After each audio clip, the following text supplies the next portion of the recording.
Come on. There we go. What is up, ladies and gentlemen? It is Saturday. So you know what that means. It's time for After Dark. But guess what? Tonight isn't just an After Dark. It's an After Dark takeover. I'm the host with the most, Matty G, as always. I'm here with some of the After Dark crew and somebody very special you might know. So we'll go around the table first and introduce, as always, the man to my right would be Matty. What's up, Matt? I'm doing all right. Still struggling without the sports, of course. I know you sent me that racing thing, but look, I mean, racing's all cool and all, but NBA, man, I need my NBA. I need my baseball. Baseball's supposed to start today's go, and I don't have it anymore. But you know what? I'm here, and I'm doing good.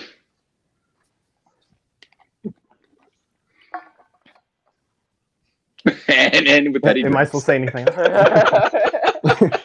Maddie might be. Let's not get into that same bat conversation that we had last night, shall we? Oh my god! I can't believe I made that joke. That's the most inappropriate joke I've ever made in my life. And then, of course, as always, we got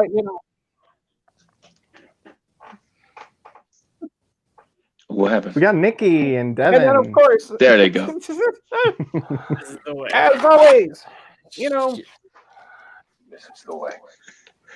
Yeah. Are you gonna be late on it? This is going. My computer sucks right now because this is definitely the way. All right, I can't do that for too long. We're gonna drive Chandru.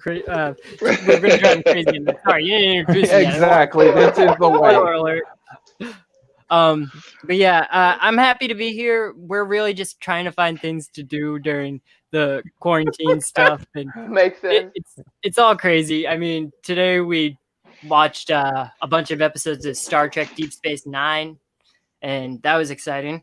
Illogical. But no, Spock. Deep Space Nine. It might be the worst Star Trek, but it's still good. And yeah, I'm happy to be here with Alan, and yeah. So we're here, and you go on to the next people because I'm running out of things to say. Discovery's the worst Star Trek, but it's all good. Discovery's pretty bad. No.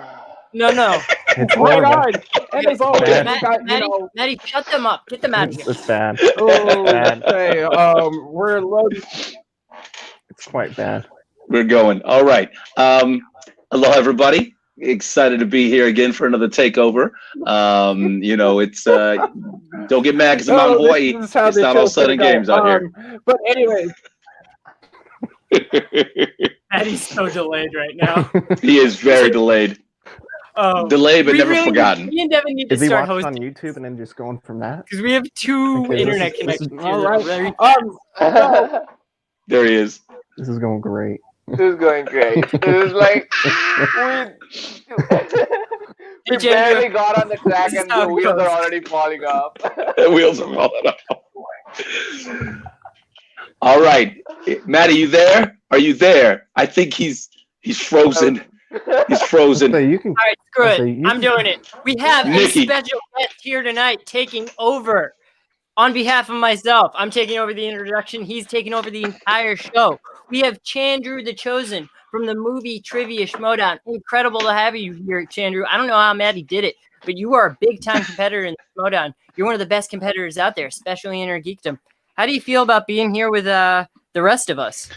Oh, thank you. I just came off a 2.5 hour virtual game night with a lot of friends, so I'm like primed and ready to go. Like especially in this current times, like I'm always looking for more people to like hang out with virtually. Right. Like, and I'm like so excited to do this. And yeah, I've seen one or two episodes of you guys, especially Video Drew's Takeover. It was like so much fun. And when Matt messaged me, asked me if I wanted to be part of this, and I was like, yeah, definitely wanted to like come hang out with you all for sure. So let's throw it over to Maddie to introduce our special guest for tonight. Yeah. Nice. Apartment love. apartment living. What do you know? You gotta roll with the punches. That's what happens when your upstairs neighbors pulls all the damn bandwidth. Over under 30 times max. Jiggle the handle, bro. Jiggle the handle. Exactly. Jiggle the handle a little. Go ahead. No, so, as usual, this is just After Dark Takeover. Basically, what we're going to do is we're just going to have a conversation about, whatever. I do have one question for Chandru that we're going to start asking all of our people is, what's one thing about you that most people don't know? I think, like, my day job is something, like, most people don't know. I don't know either, like, especially in this Showdown. It's just, I don't, like, talk about it as much, but um, but other than that, what is one thing? Yeah. Oh, okay. I used to be. I am still a black belt in Taekwondo. Oh wow! Yeah. Nice. Nice. Now we can fight. Yeah, for sure. I did Taekwondo like from the age of 8 to 14 or something like that. So for like 6 to 7 years. I hated it the entire time because I was like not that good at it, and like I hate anything which I'm not like fully I'm not at like the best level at. It's hard work. Yeah, it is a lot of it is a lot of hard work too. A lot of push-ups. Yeah, a lot of push-ups and a lot of like knuckle push-ups, and they made us do like these finger push-ups and the finger ones. Yeah, that's hard. And the worst part is like they also had these additional things where they check your nails at the end of the training session, and if you haven't trimmed your nail sessions, you're supposed to do like the punishment is like 20 more finger push-ups, and like and it's so much more strict than the place I went to. And I used to get that punishment almost regularly because like I would just like forget or like not trim my nails. So I used to hate the entire experience altogether. But still like chugged along because like I also don't like quitting. So I chugged along and like went and got all the belts up to the black belt, and after that it was time to like focus more on high school instead. Yeah, I did nice. that. Well, there's one more belt he needs to get, but we'll get to that shortly, I'm sure. He's gonna get it. So when Guy tackled Roka, are you gonna do the same thing to Kaiser? He's gonna karate. Tackling, you don't tackle in Taekwondo. You take him down, right? There's no tackles in Taekwondo. It's just like punches and blocks and kicks. But you can punch him. Yeah, it's defensive. What do you think goes on backstage? I just like keep using Kaiser. No, I'm kidding. Yes. No, for sure. I definitely like want one of those like story moments for sure. As of now, I don't have like a storyline or like even a cutscene. So it'll be nice to have those like going forward.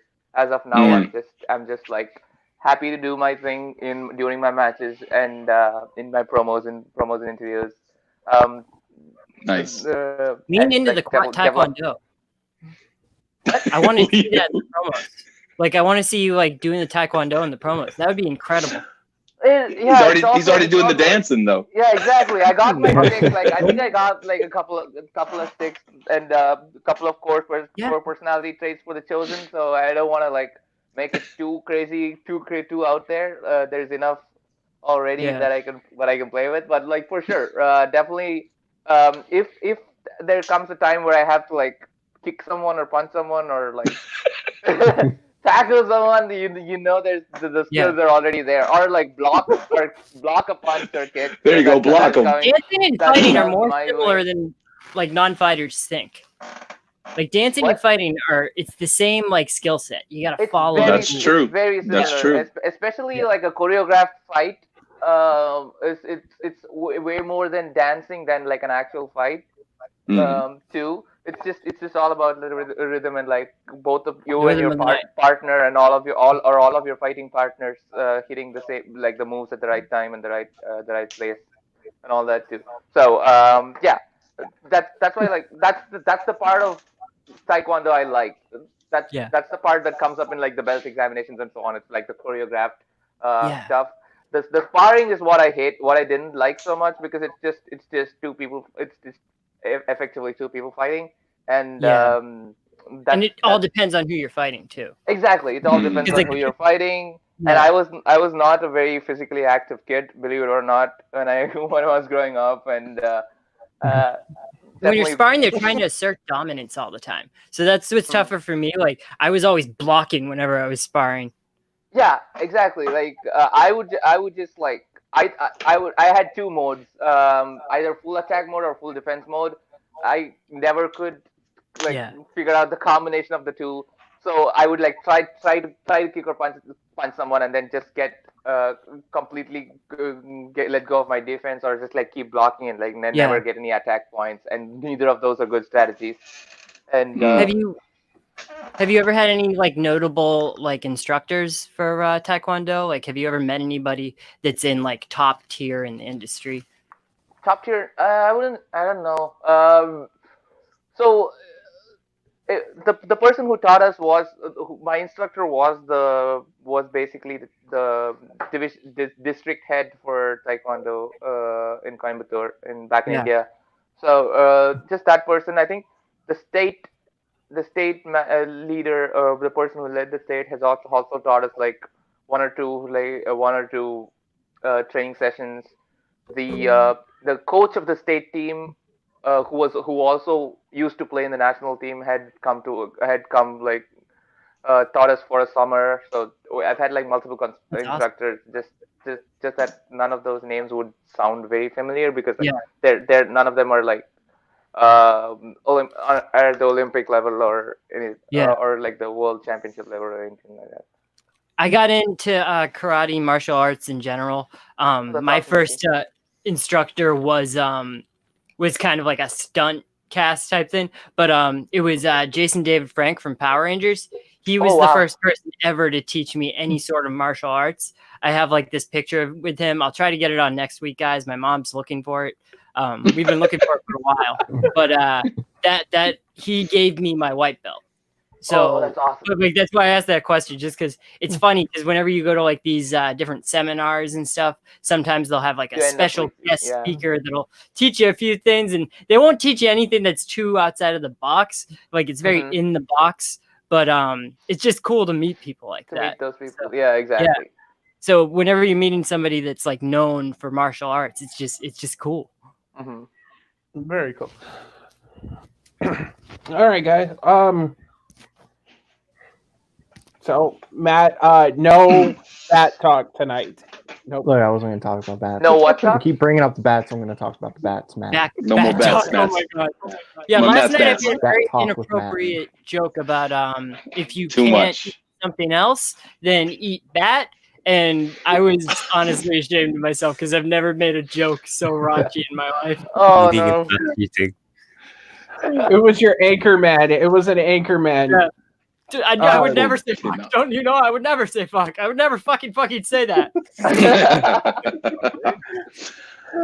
So if I can ask, I want to ask Chandru, because watching your matches, brother, you just seem almost knowledgeable in everything. You don't have a weakness. So I'm not going to ask you, obviously, to state your weakness for everybody to know. Mm-hmm. But which part of the inner geekdom, which, are you a Potter guy? Are you the Lord of the Rings guy? Which one's would you say is your meat and potatoes that you love the most? I think the one that's closest to my heart is like always Harry Potter, because like I grew up watching those movies as well as like reading those books. The rest of them, I got into them either through like a binge, or like when I was already like in college, in high school or college. So it definitely there are different levels of like how much I love each other. Again, finally I can like come out and talk about like how much I love Star Trek too, because like I kind of kept it as a secret strength. And especially because like my whoa. They go back and forth. The Federation flag.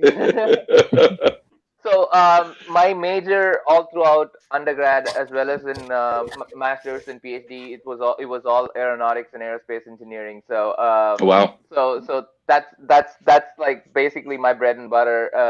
Literally my bread and butter. And like to see them talk about, like, even though some of it is like science fiction, it's still like heavily influenced by like real life science, and seeing all that technology, like futuristic space tech, is just like way more fun. It has a lot of like, and as an aerospace tech, I can like see a lot of like mistakes in that too, and a lot of like inside things that they make in it too. So it's just amazing to be in that world, because Nice. almost every other thing is like sort of a fictional world, which is a different universe, like Star Wars, or Middle Earth, or like even Harry Potter. It's like this magical world, like inside of our world, right? And comic books is like it's sort of its own genre. But Star Trek is what our future could, if someone's imagination of what our future could be, or what we could aspire to. Yeah. That's always like Morality of it. yeah, It's just exactly, so the morality of it. So It's I just gotta ask you, have you Mhm. been watching Picard? No. I No. don't think I haven't watched TV in like forever. Yeah. There's like one or two No. or new let me rephrase. I haven't watched new TV in forever, because like Yeah. most of my time I end up spending on IG movies, and there's only so much time in a day, and and uh and 8 hours I would be 8 or 10 hours I would be spending watching Picard is another Yeah. three or four movies that I could end up watching instead.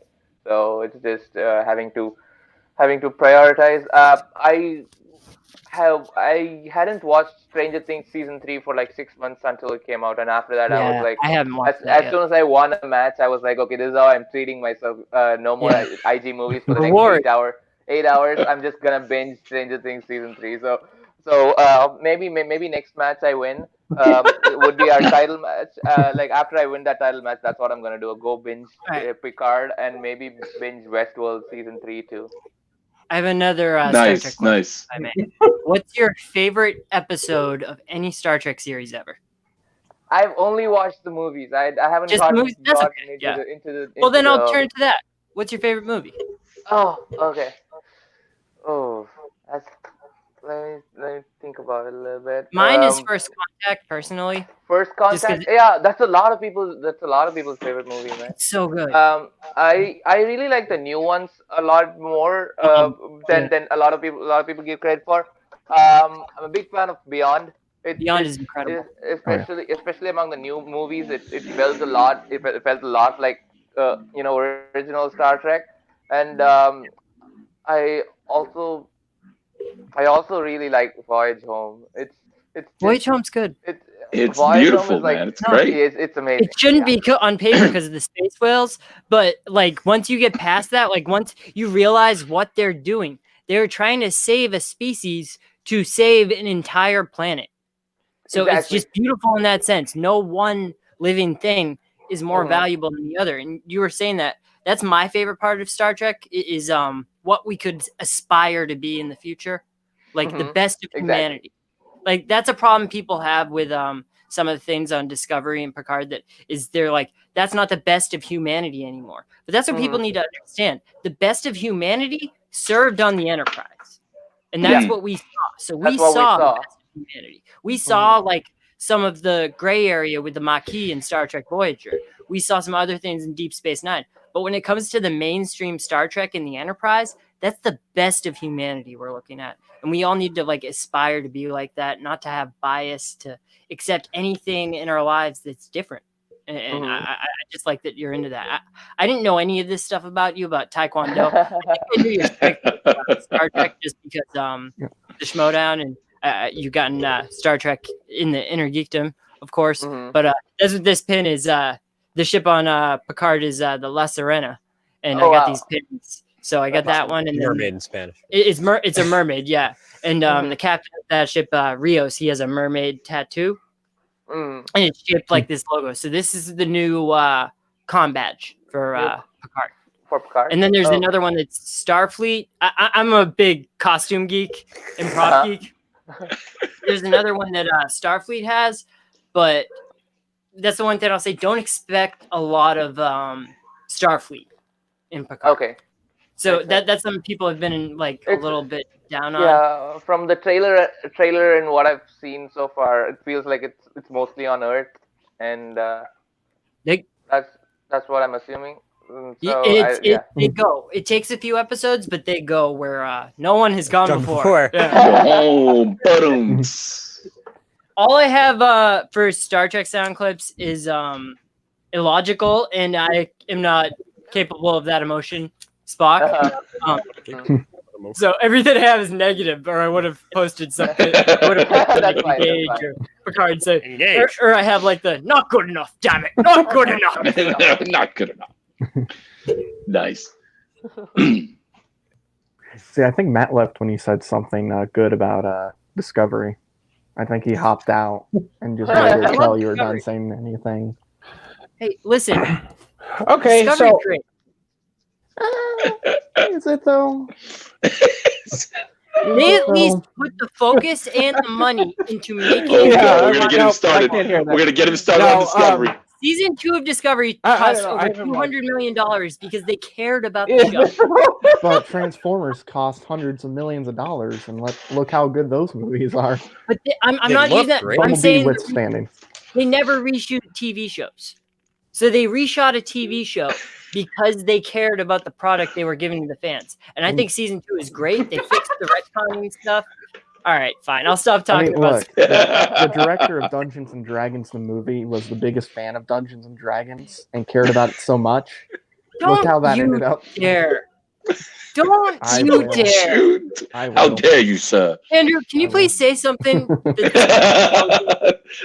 Stop this man. I don't want to listen to Matt's kind of Discovery. agree with Matt, though. It's like I feel like J.J. Abrams, among all his reboots, his best work was Star Trek 09, and he said he is not a big Star Trek fan. And like his Star Wars, and he is a big Star Wars fan, and his Star Wars movies are okay at best. Okay.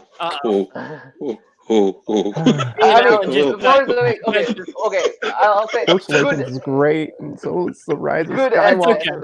It's okay. You feel however you want. I'm open to it.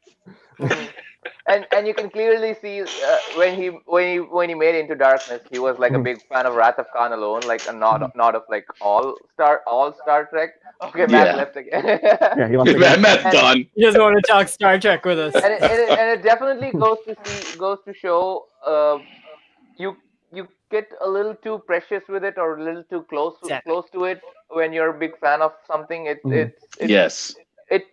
feels like fan fiction after that point. It's exactly. You cannot sort of have your own voice anymore about it. The same thing that happened with Into Darkness happened with Peter Jackson's King Kong. Exact same thing. Yeah, I like that. I mean, too.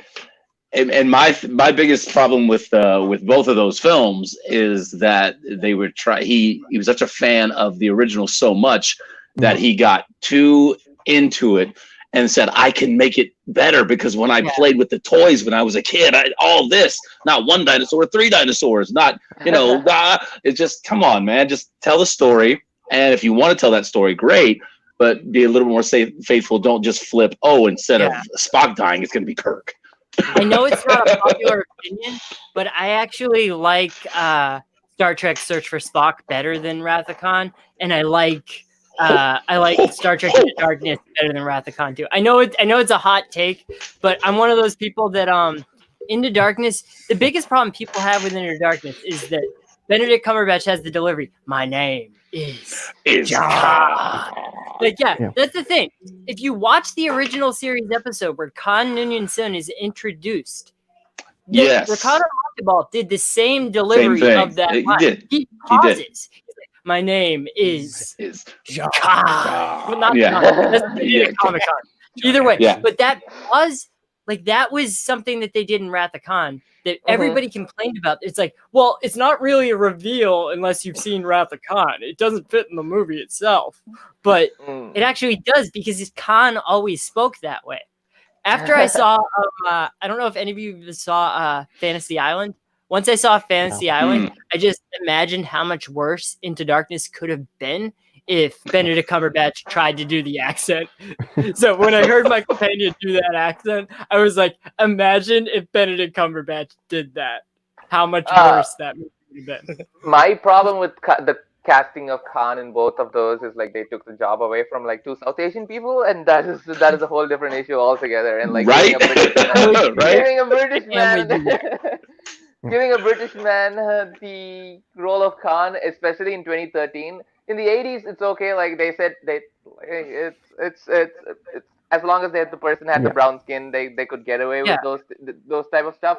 In 2013, you choose a white person as Khan Union Singh just so you can have that twist, I guess. Star Trek has a hit. I think he was trying to do the reveal. Yeah. There are episodes of the original series where it's flat out blackface. Like it's embarrassing. Yeah.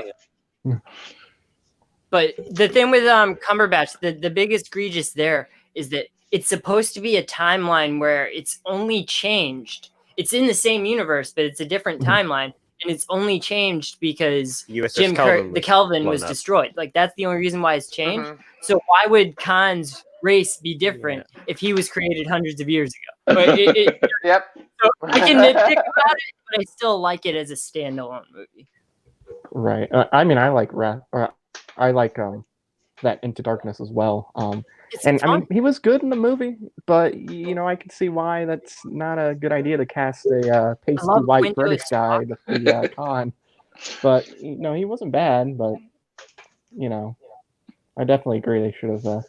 So what else have you been watching lately, Chandru? This is the Takeover. Take it over.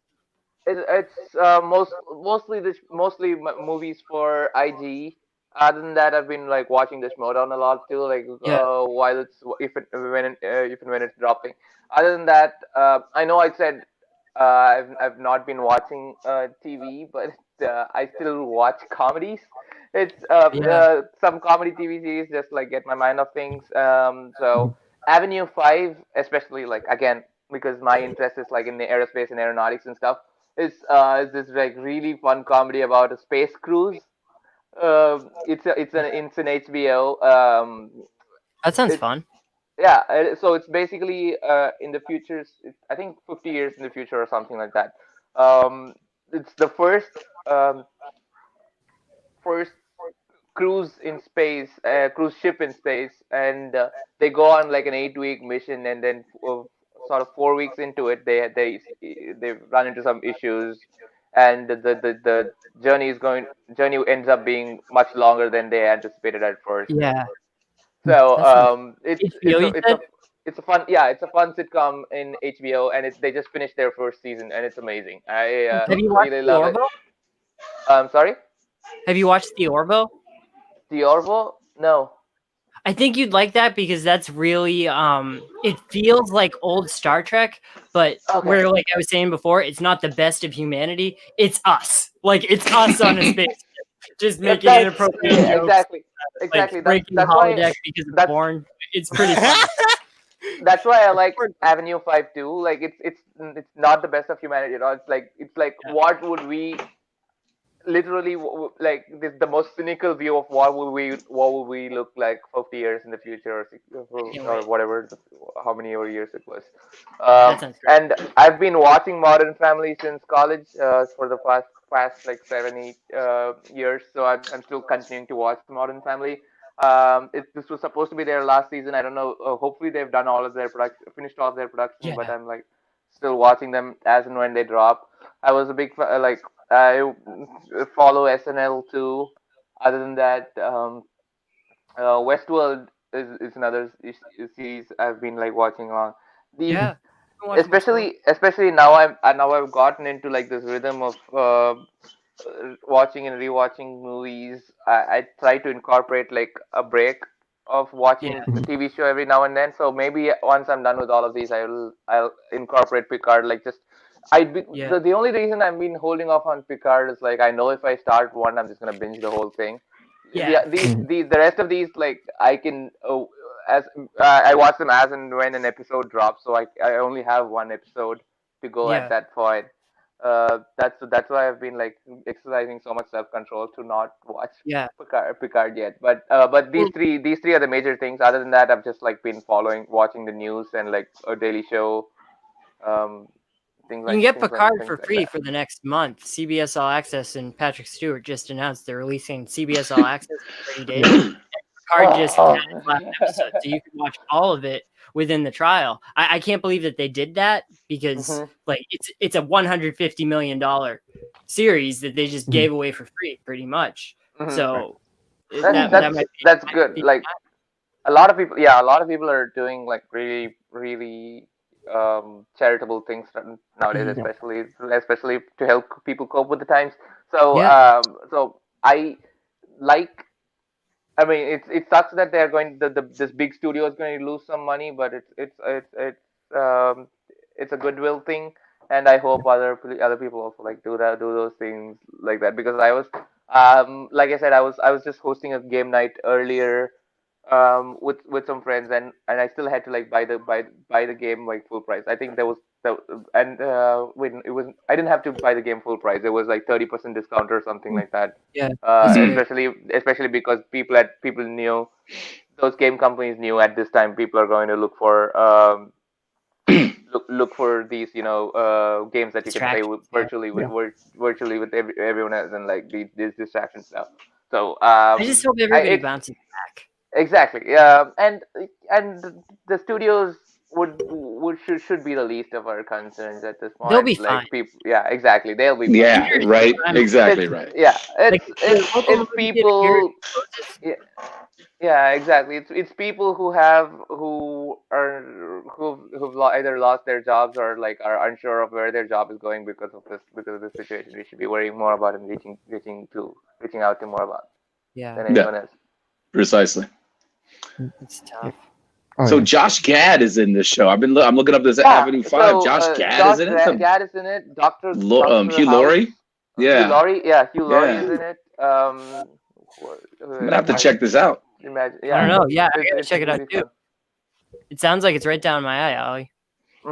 It's only like a 9-episode, half an hour each episode season. So it's like HBO. HBO only does 8 to 10 episodes. 8 to 9 episodes, yeah. So it's not, which I think is great. Yeah, it is good. Short seasons, short episodes. There's none of that Netflix bloat. Yeah, it just gets to the point, and it's a lot, and you'll see when you watch it. They spend a lot of time. They've spent a lot of production value and money on this project too. It's amazing. Cool. I'll have to check that out. So, who are you looking forward to the most, like facing in the Showdown? Like, we got a lot of competitors in Inner Geekdom there. We got Star Wars out there. He's kind of like, I think he's going to be the contender for the title as well as you. So what do you think of that? Who do you want to play, and like who are you looking forward to? I'm definitely excited for my title match coming up against Kevin Smets, and most likely it's going to be either a throwdown or a live match. So that's going to be like my first sort of live experience too in front of a crowd. Other than that, and also like Kevin, I've already played last year, so I was really excited, especially because when I played Brandon, I didn't know that was the number 1 contender match, and so I was really excited to play Mike too after that, because I was following along, and because I'm a big fan of the Showdown, I know how rankings work and like what my next match was going to be, and my guess was it was going to be a number 1 contender match against Mike Kalnowski. So I was really excited to play Mike in that match too, because I thought it would be a fun match. So he wanted to focus on other things, so it didn't happen. But we will definitely hopefully we'll get around to play each other sometime later in the season.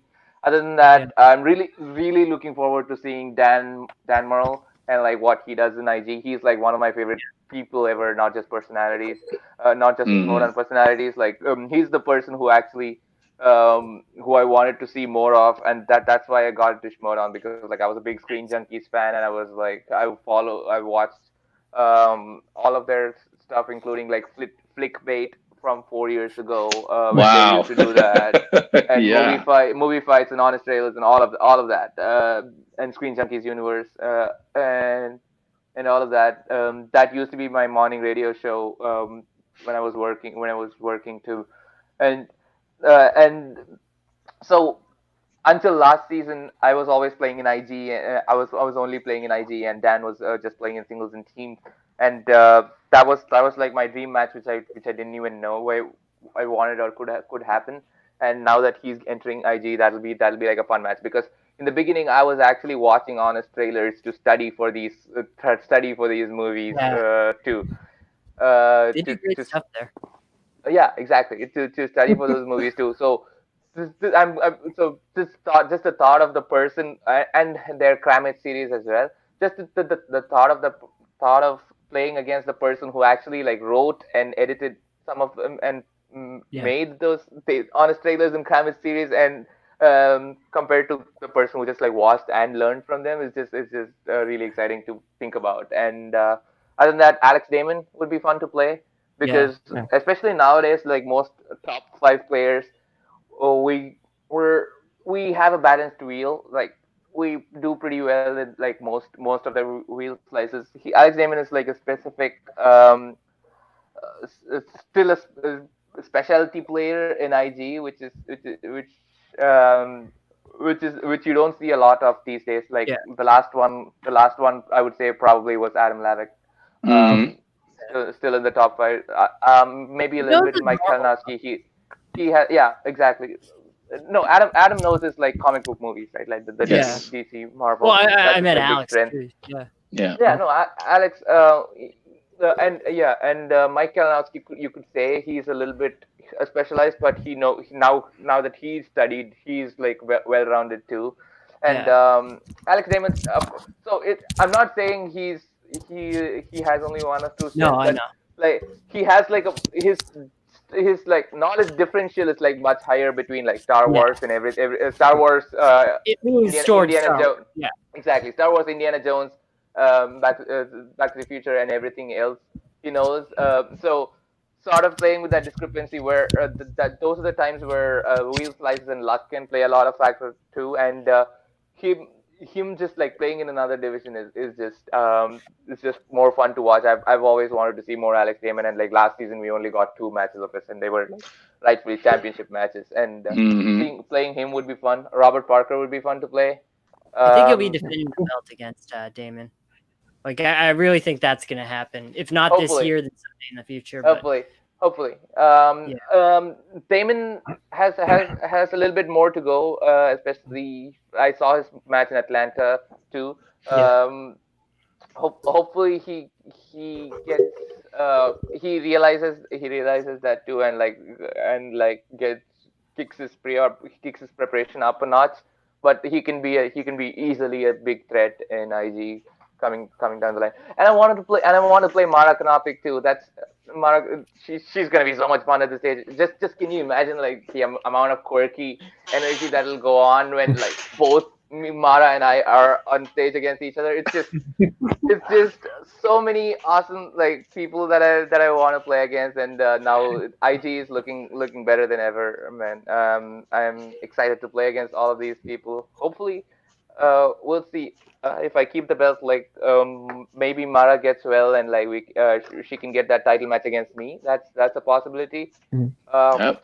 That'd be a good match. That'd be a good comeback for her. That'll be an amazing match for her too. No pun intended.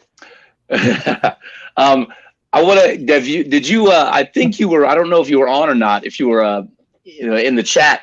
But the last Schmodown backstage, they were talking a little bit about you, and talking a lot about how he's a little bit cocky. Christian kept saying, Chandru's a little bit cocky, which is true. You got to have a little bit of that. So I want to hear your take on that. If you got a chance to listen to that or hear that. Yeah, no, I definitely watched that episode, and I wanted to call in because like they were talking about like my gameplay and the personality and how I'm handling the characters more on, and like I definitely would love to like give my own take on all of that. at the backstage stage too. But yeah, I'm definitely confident. when He tries to say it as humbly as possible.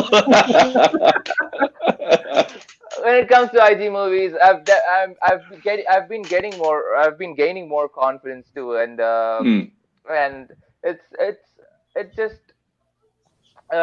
especially because there was almost like 4 months of downtime between my last match against Kevin Smith and this match. Um, there was a lot of preparation that went on in my matches and in between my matches, and so I've been getting more stuff right. And there was also like there's a chip on my shoulder that everyone was talking just about like Kevin Smith and Mike Kalinowski and so on, and I was there like second best with the second best accuracy overall. Like my accuracy was slightly better than Mike's and Rachel's and Jason Inman's and Brandon Hanna's. So basically, Kevin Smith was the only other person who had the higher accuracy than me, and and same with like efficiency, PPE percentage as well, which is like how many of the available points did I earn as well. But all the time, like when they talk about the best players of IG, it's always been about like Mike Rachel, Inman, and Kevin Smets and Marakanavik, and then the new threats. It's always they're always talking about like Dan Morrill and Robert Parker and so on. And I kind of felt like this sort of forgotten middle child of the league. Yeah. A little bit, despite putting so much of work in and so much of effort and preparation and so on. So that came out as a little bit. That came out a little bit as confidence, trying to establish more of my character and more of my dominance and more of my presence in the division. See, Especially in front of Christian, like when I'm talking to him, like or during another IG match or something, he would just I'll just be playing along in my phone, like putting the answers down in my phone and like showing it to others on the sidelines.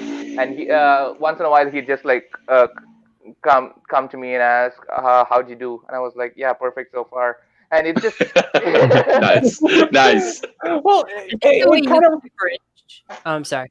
It kind of reminds me of it spectacular because I was sitting pretty close to Chandru, and we were kind of keeping an eye on what was going on, and he was nailing everything. Like he was sitting there on his phone, and like they'd ask the question, and you'd see Smets or Kalinowski start to write, and before it was done, he's already got his phone and he's looking around like, no, and like, did I say that too loud? That's how I would feel at a live event. But like everybody was playing along, but you could just see it. Like the question be asked, and snap within seconds, he's done, and he's just like sitting there, like I got this. Let's go. Yeah. Nice. I think that Andrew, you can differentiate yourself between like those other like past belt winners. Is that you can win the belt, not only win the Inner Geekdom belt, but then hold on to it for a long time. Defend it. Yeah, that's the key, man. That's the key. You always answer those questions, and it just. I think you're gonna hold on to the belt for a while. That's why I think you're like get to somebody like Alex is because you're gonna have that belt for a while, and he's gonna come up in that league, and then that's what's gonna be like the Rocky versus Drogo match or Rocky versus Apollo. Because and maybe you guys could like form a team out of it, like something like that. Hopefully, anybody? Team up. Yeah. Yeah, for sure. I'm definitely been thinking about it. IG teams is not a possibility, and No. I don't think it should happen either because like there are so many individuals who are like already close to being perfect in IG.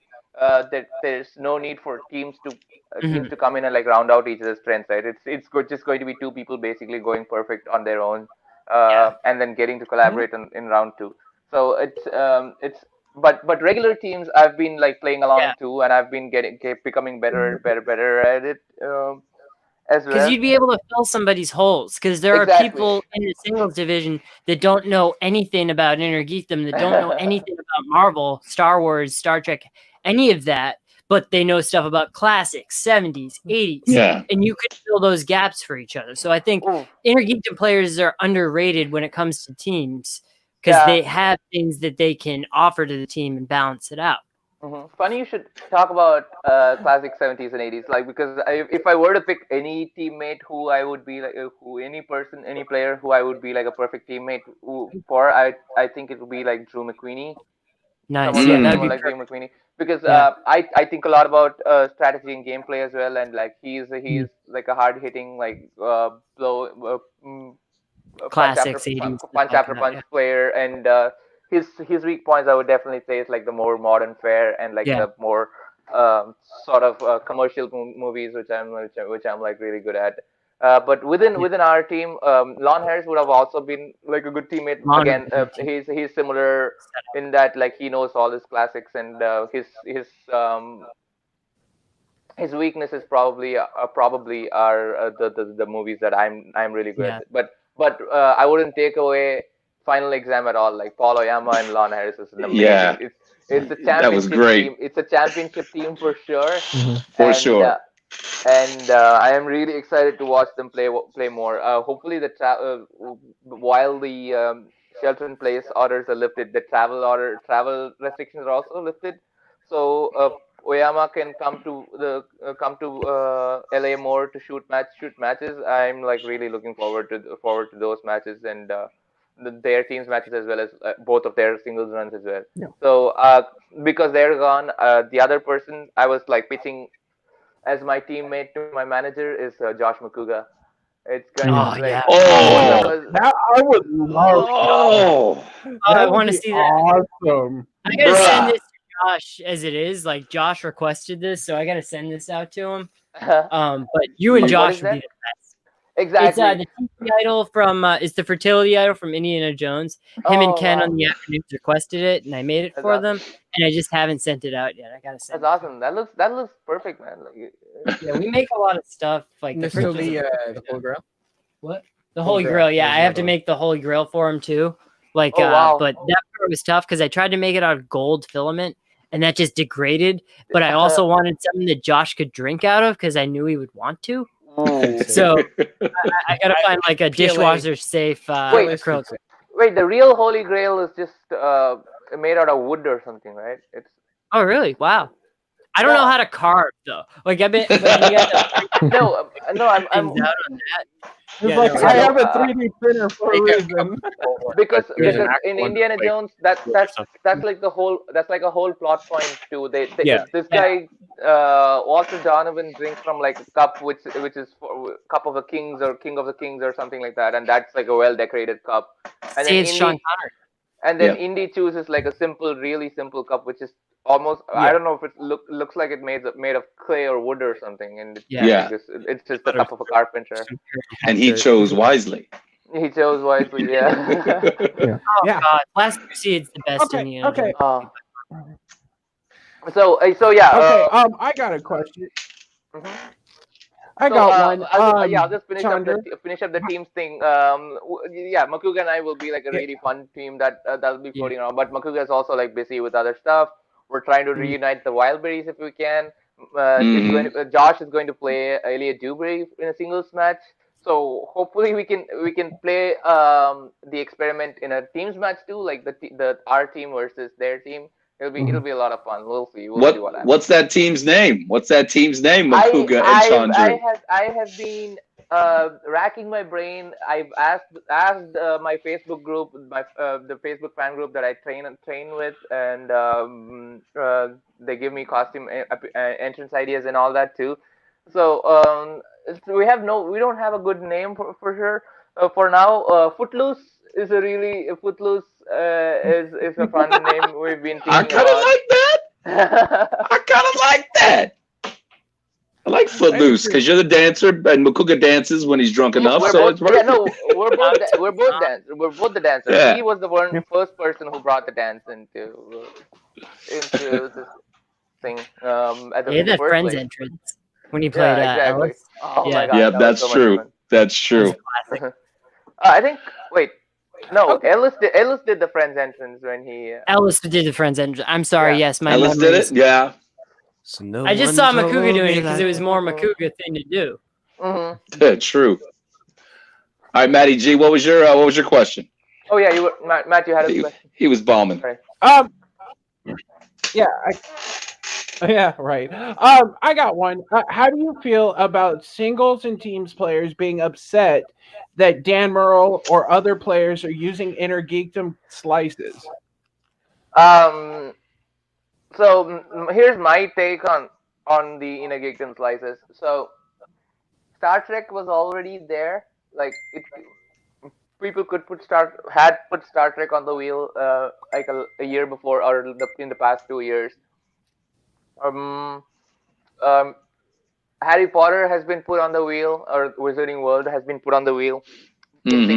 singles and teams matches sometime in the past 2 years. Like Emma Yep. put it in her Yep. singles match, and Mhm. comic book movies were always an option on the wheel too.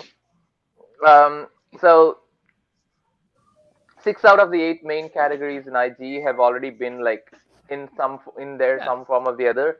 Um, Look, this is some offstage comment a little bit. Like we, there was a list of new list of categories that was wheel slices that were made for round two specifically in singles and teams. Those are the Nora Ephron, Tyler Perry, Mhm. and things like that. You've been seeing Those are young very adult specific. adaptations, young adult Mm-hmm. adaptations, things like that.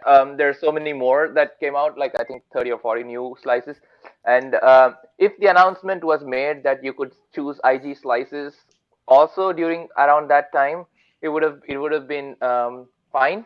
Like but Mm. now that everyone knows that basically the amount of preparation time they've gotten is similar to the amount of preparation time they got with that email with the new list of categories that went out. Yeah.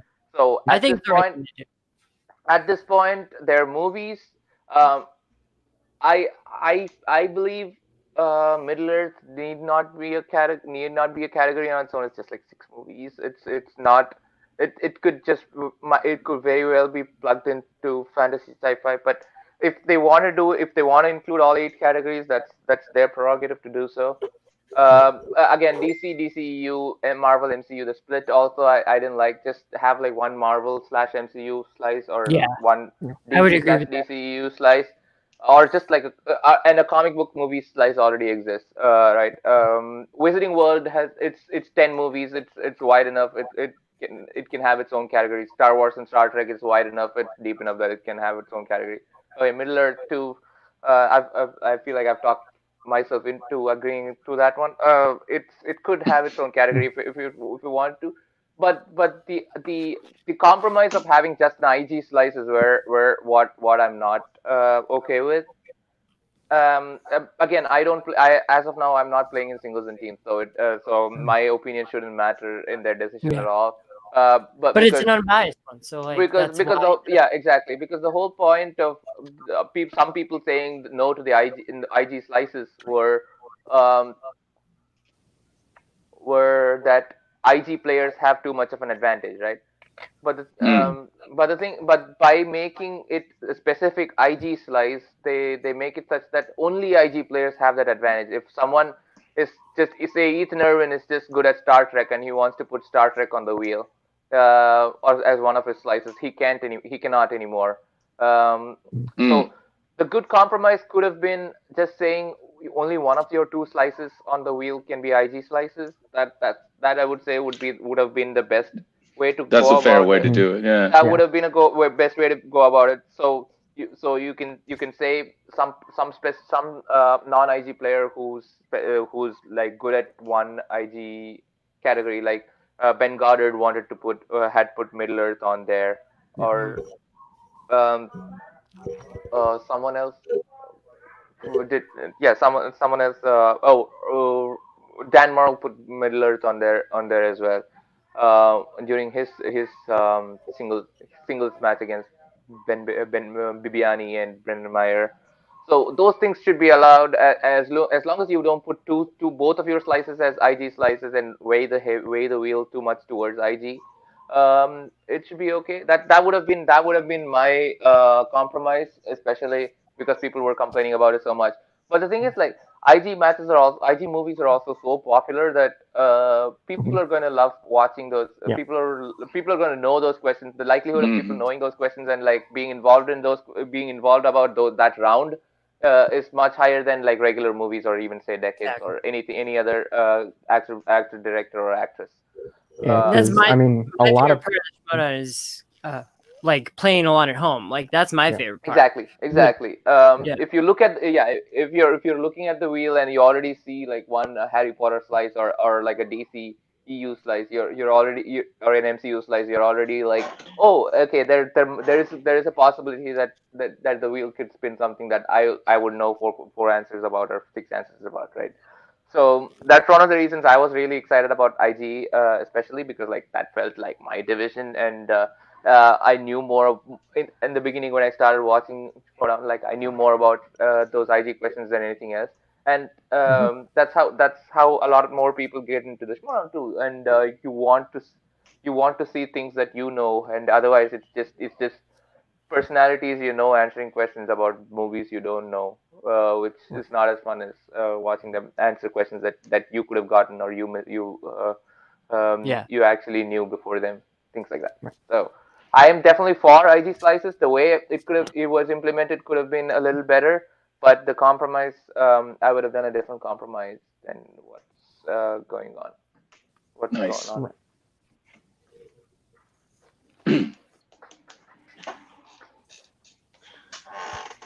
So other than that, like, what are your favorite divisions? All right. Anybody else want to throw something out? Oh, I think Chandru was gonna ask something. Yeah. What are your favorite divisions within Shmodown? I love watching Inner Geekdom. Like I'll watch Inner Geekdom matches and Star Wars matches, and I'll watch the singles and teams. But like I'll watch it with my dad, and we'll I like the storylines and stuff. But like I'll skip through them with my dad just to like watch the question, because when I was growing up, I always said like you should play on Who Wants to Be a Millionaire because you're good at trivia. But it's one of those things where we it's usually, especially with Inner Geekdom and Star Wars, it's usually not which one of us can get the question right. It's which one of us can say it faster. So we always playing a lot at home. That's my favorite part of this. Yeah, I mean, I'm in the same boat, Inner Geekdom and Star Wars. I mean, even though I would know more about just general movie trivia, with Inner Geekdom and especially Star Wars, it feels like with the questions that are being asked, you get more of the knowledgeable people in there as far as in that type of category. So it makes it more fun and it feels more competitive to me, even though, regular trivia is, really competitive too. But like, you go to the Mike versus Kevin Smets type matches, Rachel, when she played Mike, when they did, was it the first throwdown they faced each other in? Yeah, yes. I know they did a live one. Yeah, it's like, matches like that. I mean, that makes the Inner Geekdom to me, more entertaining to watch. For sure. And then, Star Wars especially, you got to know, like, the littlest thing, like how many times did Anakin and Obi-Wan, or how many times did their lightsabers, lightsabers, each other? And, and then, of course, Alex gets it right, whatever. Right? So, he knows everything. Yeah. But, like how many horns are on Darth Maul's head? Right. That was a ridiculous guess. That was the dumbest. Yeah, it was what? I like watching all of them. It depends for me. It's the personalities. If my favorite player is going this way or that way. I will say I do like watching rookies on Inner Geekdom more. I think that they just, I don't know what it is. I think they just get more personalities. I mean, Chandru, you for one. The Hitman started strong. He fell off though. This is the thing.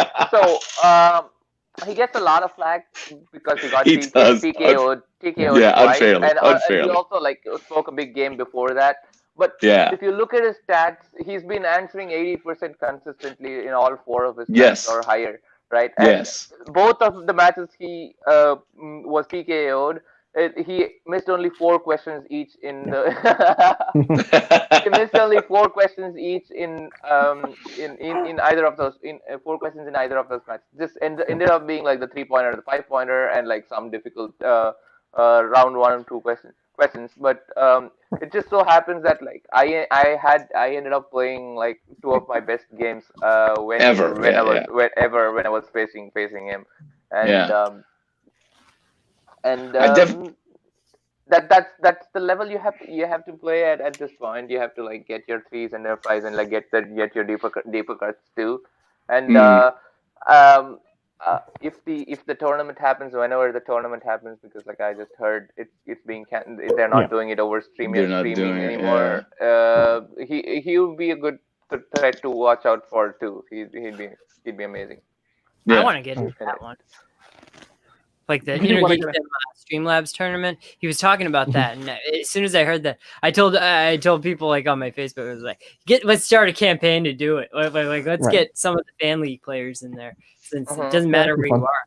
It's like especially with the faction wars. I don't know how many free agents would get picked up. Would Christian be involved interested in putting on, especially because there's already actually too many rookies that are in this season who have not gotten matches yet, or who have only gotten 1 match.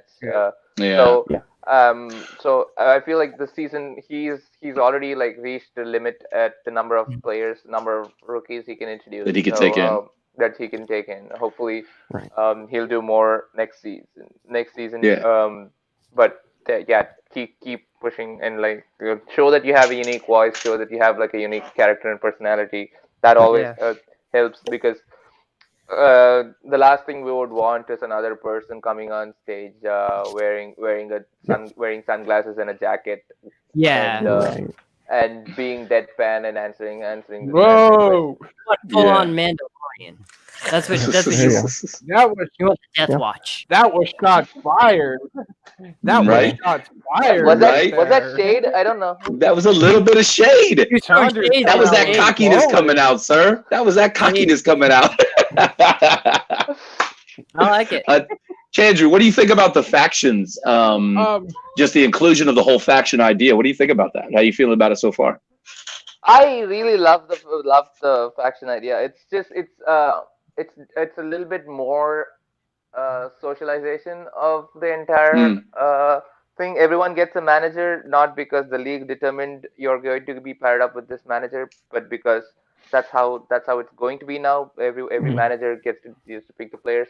So there's no unfairness in like some players not playing with a manager at all, like Markanopik or Bibiani or Brendan Meyer or me, for instance, and like some players getting managers who are like training them and like helping them with challenges and so on.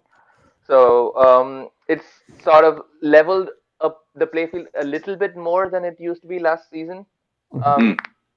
And I'm really in love with my faction. We don't get to meet that often because some of us are Oyama, as you all know, is in Hawaii. He's out here, he's out here with me. And Lon shows up to the studio during his taping days and stays around for matches. But like, I am there in the studio whether I have a match being taped or not. I'm like a big crazy fan of Schmodown, and like even that's like how I was spending my Saturdays on taping days. The entire day I'll be there talking Schmodown, and after the taping is done, we would just like go grab dinner and drinks there with the Schmodown folks, like just talking Schmodown till the bar closes. So that's one of the things I miss dearly about because of the shelter in place order to. But hopefully in a month or so we'll get to that. But like I said, my faction, we don't show up to the studio like other factions do. Like most other factions, whether they're playing a match or not. If someone else in their faction is playing a match, they usually show up. Almost the entire faction is there to support, like the Den or the Finstock Exchange or something. Right. But still, like we're really close. We're looking out for each other and helping each other out. And Winston is like a rock, is a big rock of support, man. Like he's amazing. He's amazing. Um, he's like helping us train with whatever we need, and he's also learning the ropes of how to be a manager too, and he's doing a great job so far. Cool. And yeah, I'm really loving the faction vibe now. It's nice. Who's your favorite faction besides yours? Besides mine, I really like.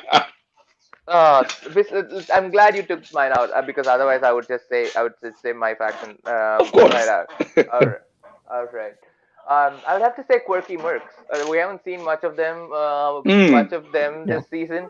It's just the way they all walked out with Real Rejects. That's been their only studio match so far. The only one that we've seen. They walked out like little. I think almost the entire faction walked out with them. Koi was there, Brendan and Bibiani was there, Mara and Haley Faust were there too, walking out with Greg and John. It's just and the whole faction did like a themed entrance of like wearing different masks. It was just like they were clearly having so much fun, and they're just there to like to be this like beacon of light and fun. Yeah. Cool. And that is always like awesome to see. And I'm looking forward to Bibs and Brendan's and singles matches or Shazam's teams match too, because I'd love to see more of those themed sort of faction themed entrances too. We've been trying to do a little bit of that. Swag has been trying to do a little bit of that here and there, but like not that everyone is there, and we can't coordinate it very well in advance because of that. So we just like you saw with the Paul Oyama thing, with Paul thing, and or like with my entrance, like we do with whoever is there, but like we could definitely do bigger entrances, and that's been like one dream of mine. Sometime we'll get around to that. Awesome. Hey, I got to jump out here because I got to eat dinner with the kids before I jump on to my next thing. But Chandru, I really appreciate it.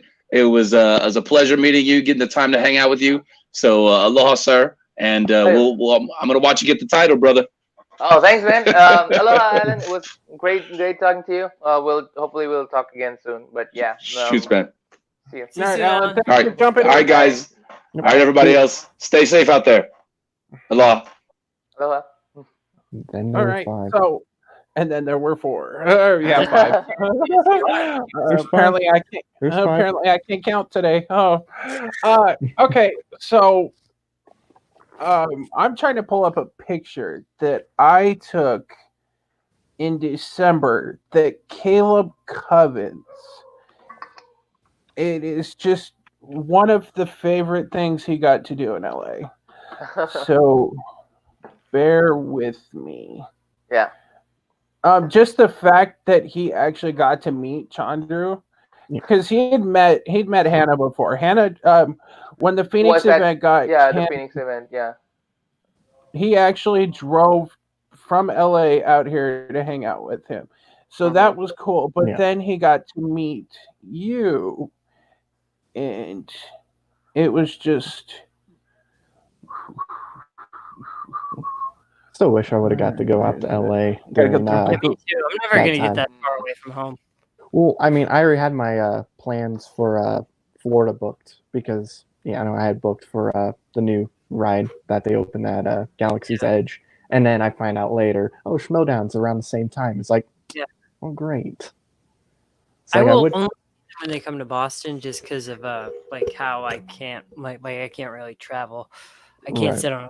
I can't drive anywhere, so like when they come to Boston, that's gonna be like my Super Bowl.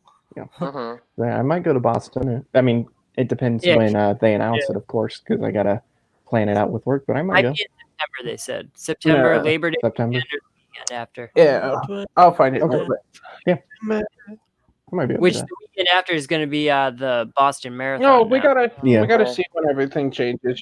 Oh, yeah. I think like I said, my upcoming title match is they're looking to have it in an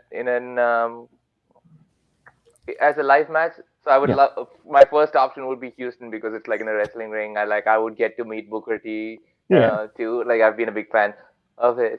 But other than that, I would like really love to play in Boston. Like some of my Boston's fun. some of my best friends are in Boston, and I've been there like 5 times in the past 5 years already. Like I just love the vibe of Boston as a town too, and and hopefully it's close enough that Canadians can come in too. Like how far is Boston from Canadian? I mean, it's like 5 or 6 hours if you're driving. So 6 to 8 hours depending on where you are. Exactly, it's definitely like closer than New York, right? Yeah, definitely.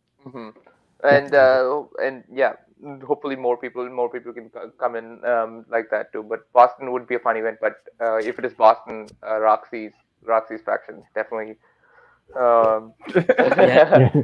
would have a match. It would be a priority. Yeah. Because it would have been in May. Patriots 2.0. Or, can see Patriots 2.0. Or even the Odd Couple, or just a Snyder match. It could be anything, any of those. Right. Yeah, because I know I'm going to the Chicago one. If whenever that happens, I know I'm definitely going that because I mean that's like 2 hours for me, so I can definitely swing that. But yeah, I gotta try to go to Boston for sure. Oh, I'd love that. So that'd be fun for sure. Okay. All right. This is a question to the table. What is your least favorite or hardest to get through Inner Geekdom movie? Inner Geekdom movie. Oh wow. What's the movie? Inner Geekdom movie. Glass. That's the hardest to get through. Glass.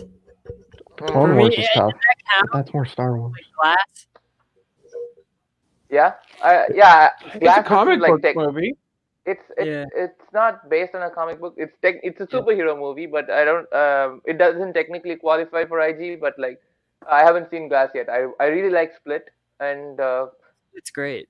I wanted to see how it goes, how Glass goes, but then IG hit me. Right. I mean, I thought Glass was all right. I mean, it's nowhere near as good as Split, for sure. I think Split's like on a whole nother level. But Glass is a sentence. It's all right. So to be fair, I was falling asleep watching the movie. So it's just Sarah Paulson talking at you the entire movie. Glass is she's just like, this is how it is. You will Glass. Now I'm talking more. Yeah. It's bad.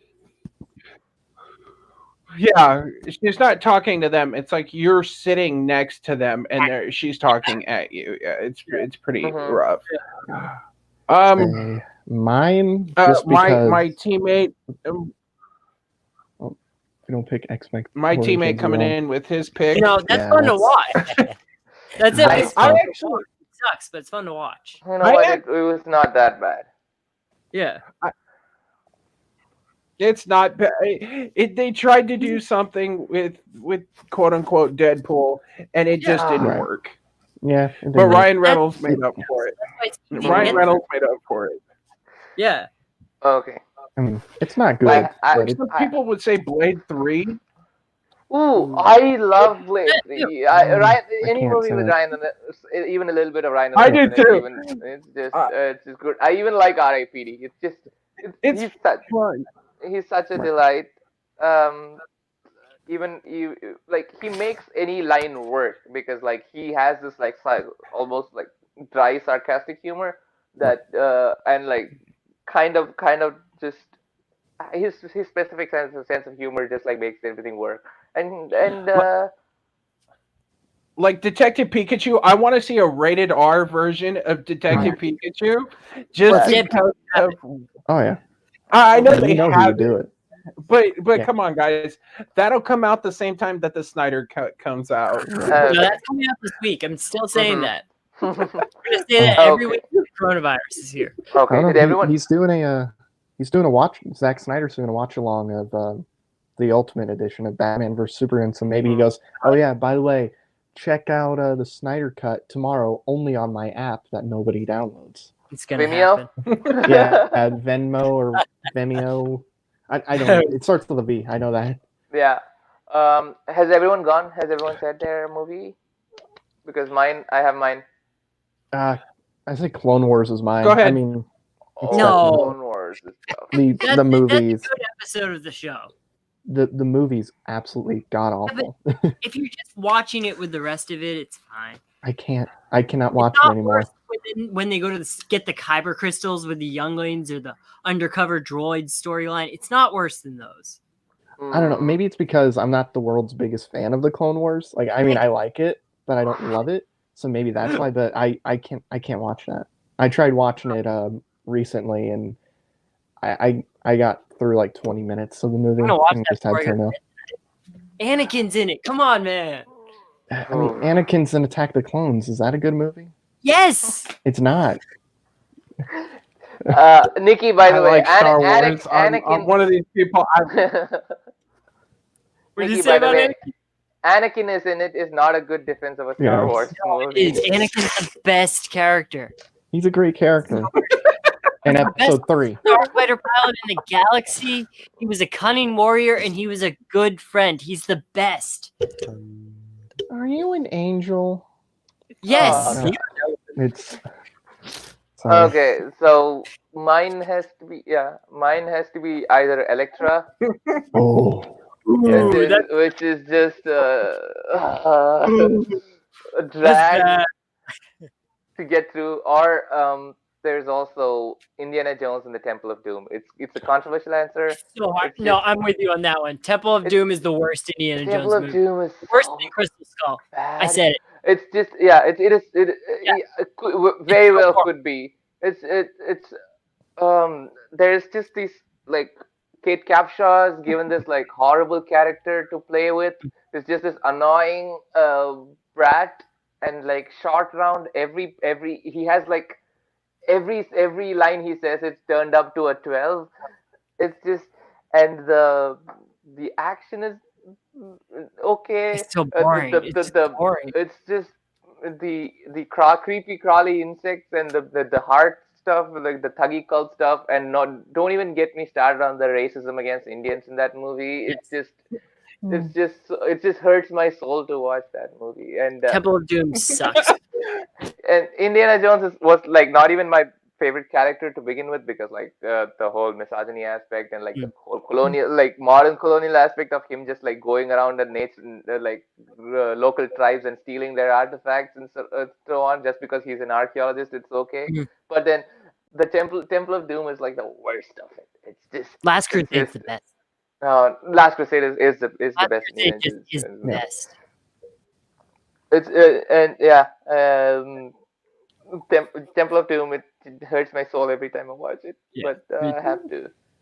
I mean, I'll give it to you. It's not great, but I don't hate it. It's a whatever movie. It's still a good movie. Yeah, it's still a good movie. It's not a train wreck like Electra is. Yeah, especially after hearing what Electra was supposed to be, like how good it, like what they were planning on doing originally, and then they're like, yeah, we're gonna take all the budget away. Yeah. But yeah, I definitely agree on Electra. So that's the second. That's my number 2. Thing. He has a costume reveal, I guess.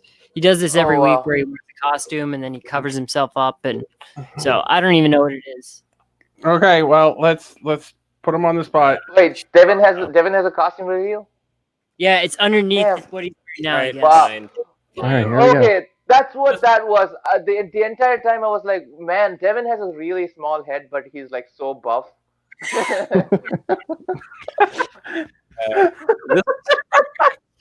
one. What do we got here? Yes, this is Devin's strip. Every week he comes out with a new costume. Alright, so we're watching. Could he be Deadpool? Oh no! Oh, he's just naked underneath. Shit. I thought that was his actual stomach. Can he get the zipper? Wait, is he? Wait. Oh. Wait. Oh. I don't see. I can see a rib cage, man. Oh, is this the Matrix? I can't see the whole thing. No. All right, so I gotta pull back. Oh, okay. Is he trying to be Edward Cullen? Stripping. Yeah, too bad. Okay, so it's supposed to be the Joker from Suicide Squad. Oh, okay, Okay. Gotcha. Okay. This turns out to be some like half-naked guy. If I was wondering, I was like, what are we only doing? you had like the damage tattoo on your forehead and like Is he whatever. trying to be Edward Cullen? To Joker. All right, damage on his forehead. Where's the dry erase marker? Yeah. You just write all the tattoos. Yeah, make sure it's something he can wash off. Yeah. You don't want it permanent. So The once last this thing we want is a quarantine's permanent. over, yeah, the quarantine's over. He goes out, has damage written on his head. People are gonna On look his at him like, forehead, "Wow, yeah. this really got to you." Wow, I even put it in. I put the dry erase marker in a place that he could find it, and he can't find it. He starts writing. Oh no, it's a permanent marker. Oh, this is permanent marker. Oil base. Oh no, it's right here. Oh no, it's a tattoo pen. Oh no, he's got scissors. Oh, Okay. all right, here we go. No, once you said it, it makes like it. I can see it now. It's definitely reminiscent of the Joker thing. Yeah, because beforehand I was gonna be like, "Are you a 1980s pimp from like New York or something?" But Maybe maybe that's what he was inspired by. the tattoos would have made it more convincing, and I think he had some sort of like MC Hammer pants. I told him he should have worn like he's got like a green button-down shirt. I think that would have been good, like because that's kind of how like the Injustice Joker looks like. He had trench coat with the button-down shirt. But, right. You see, when I went with a green button-down shirt, to a convention, the people there, nobody guessed that I was the Joker. I got, Riddler. I got the Onceler. I got a pimp named Slickback. With my pale face. A pimp named Slickback. So yeah, no, I thought it was Blade for a moment there. Blade. Because like Blade had we like got the swords. black and No, it's purple. It's purple. The contrast on this camera just kind of the camera. Oh, okay. Yeah. It's got like the crocodile scales. Like Yeah. I shouldn't be talking about camera quality at all. Like I'm just using my laptop webcam because I don't stream. Can I join after that? Yeah. Matt, Nikki, Devin, this is kind of your guys. Chris This says is he your will. guys' answer. It's your show. It's your show. Yeah, it's up to you. It's up. Yeah. I guess I can always boot him if he gets on. Nikki, can you send Dave the link? Yeah. You want me to send him the link? Okay, I got it. Somebody, because I keep getting calls on my. Yeah. Somebody keeps calling me on my computer. That's what keeps throwing me out. I'm like, please stop, damn it. I'm like, please stop. Yeah.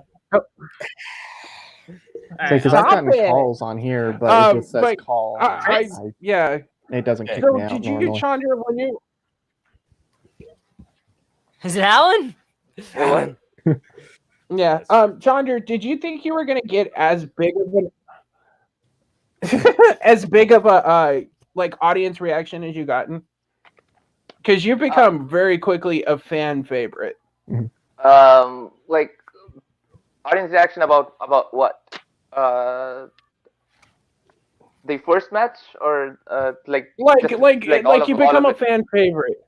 Like when you came out, just overall. Like you become a complete fan favorite. No, I wasn't expecting like the amount of love that that I actually got, but it is also nice to see the effort that I put into being like an exciting character to watch and to like support or be rewarded too. So it's like I kind of expected to have like a certain niche following, but because like the energy and the sort of the brand of sass that I bring to Shimoda is like it's something unique and like not something not what everyone would like. Some people would definitely find it annoying or grating, and yeah. I definitely thought like since the beginning I would always be like this sort of like something controversial person person or like there'll be like bipartisan support. Like a lot of people would really love me, and a lot of people and a lot of people would really hate me. But like I didn't expect this sort of like overwhelming fan appreciation that I got from everyone too. It's definitely unexpected for sure. Yeah, because like with the kid, he loves the fact that you kind of to him. I talked to him about it because I told him, he's like, Dad, who's going to be on your show tonight? I went, oh, I didn't tell you, Chandru. Oh, he kind of like, oh, because he I think it's the fact that you're somebody who puts off the same vibe or feeling that he does. Yeah. And that's really clicked with him. Like the fact when you and I were talking about it off stream, like when you played Hannah, he was cheering for you. He may have had his Hitman shirt and gloves on, but he was rooting for you. So it's kind of a That's awesome, man. All right, Chris. After Dark. Hey, Chris. I just booked his ass in trivia, by the way, Chandru. I don't know if you knew that, but me and Devin just beat him in a team matchup in his own league. So we came into his house and we embarrassed him. We wiped the floor. You know why? Because we're the Death Watch, and that's what we do. To be honest, that was a fun match, but there was it's fine. I'm kidding with you, man. awful calling. Yeah. Because gentlemen, this is the way. It was a 1-point match either way. I was just pulling your leg. How you doing, Chandru? It's good to meet you. Good to meet you too, Chris. How are you? Big fan. I'm good. Wait. Big fan of you, man. You're great on the Schmodown. So. Wait, which league is yours? Which fan league? Titan Trivia. It just started. Oh, okay. It's kind of a Beard push doesn't off do from trivia anymore. What? And Matt Beard doesn't do trivia anymore. Makes sense. We also play in Jack of All Trivia, Multiplex. Yeah. Jake, I don't even know all the ones that I'm in, but I play a lot of matches. So I'm hoping someday to get into the Shimoda if I can ever travel to LA or if they can travel here. Speaking of Joe team matches, my boy Jacob and I have one tomorrow on Joe ourselves. Oh wow, that's awesome! Like, is it regular season team matches? Because like I know there's other divisions that happen in fan leagues too, like fandom and stuff. Right now, it's just a regular. It's a regular, but him and I are teams across the board. Oh we wow, do Intergeekdom. Awesome. We do Intergeekdom. We do regular teams. We do it across the board. That's great. And me and Dev are the Death Watch. That's a new thing, but we're both Mandalorians, so we get the Mando flag. We put it down to put the Star Trek flag up. But our team name is Death Watch, and we dress as Mandalorians. I'm the red one, he's the green one, and it's fun. So, yeah, this is the way. It really is, isn't it?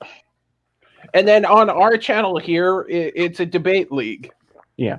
This is a debate occasional trivia stuff. I compete and judge a lot of that too. Debate about movies, movie fight style, or movies, video games, Intergeekdom stuff, sport, TV. And there might be one more. Wrestling too. Might be blanking on it. We just have fun, you know. Like that's the best part of it. I get to meet great people like this. We get to do a show like this, and it's fun. You know, it gives me something to do on a Saturday night during a coronavirus quarantine. So. That's true, man. I didn't even see on the day. Oh, and just like the last time Chris was on, I cannot hear a single word he's saying. Really? So he could literally say anything. He'd be talking bad about me and my family, and I would have no idea. I'd be like, yeah, Chris, yeah. It's not what you do to your best friend. I'm assuming he said something. I'm so confused. I'm confused too. It's I love how he just sits there quiet. You know what they're talking about, Chandru? Yeah. Oh, what? Nikki? Yeah. I think Matt's just. Wait, what? Nikki, What? you should play some kind of random soundbite. I'm trying to. That's what I was trying to do during that silence, but It's like Nikki should just play some random soundbite. I don't know. I gotta fix the settings. So, You guys hear? so I'm trying. Alan. see, Chandru, you were like, so what kind of show do you have? Now you see, we just kind of sit around and kind of have fun. It's just a group of us having fun. Yeah, you nailed it on the head when you explained and told me it's like kind of your version of SEN. It's just like it's just sitting around, like just hanging out and having fun. It's a nice vibe, and I really dig the vibe. I'm failing right now with the Okay, so Yeah, other than the, I'm glad you. Yeah, I heard the IG. So now we know the IG tournament is probably not going to happen over StreamYard. Like, is there any specific sort of exhibition matches or Patreon exhibition matches that you would like to see now that we're like kind of in this downtime? Do they still let you compete in like family, Yeah, even though you're on the Schmodown? Or they... You know, obviously, I would like to see maybe you versus Rachel as like an exhibition, one-off type thing. That could be a lot of fun.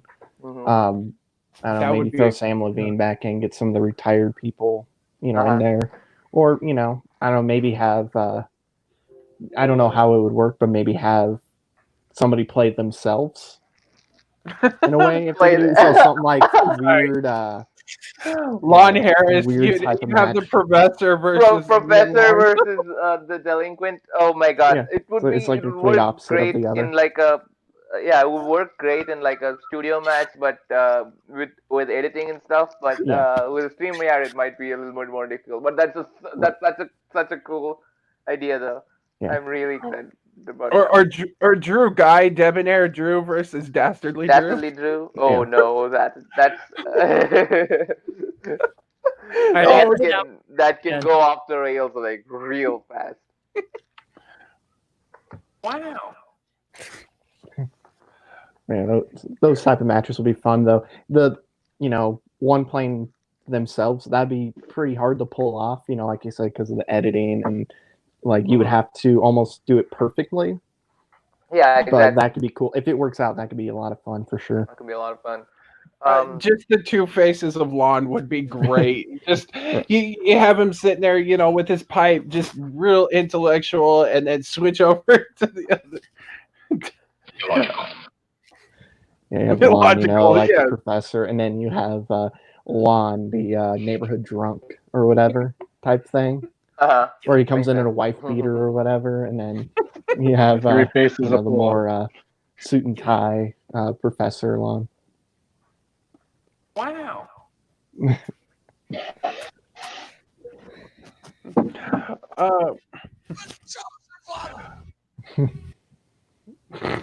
What is happening? I don't know. I was waiting for somebody else to. It's a soundboard.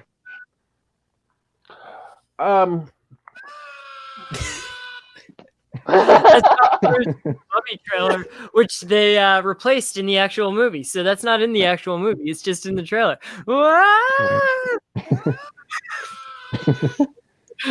Team action versus the boss. That'd be pretty fun too.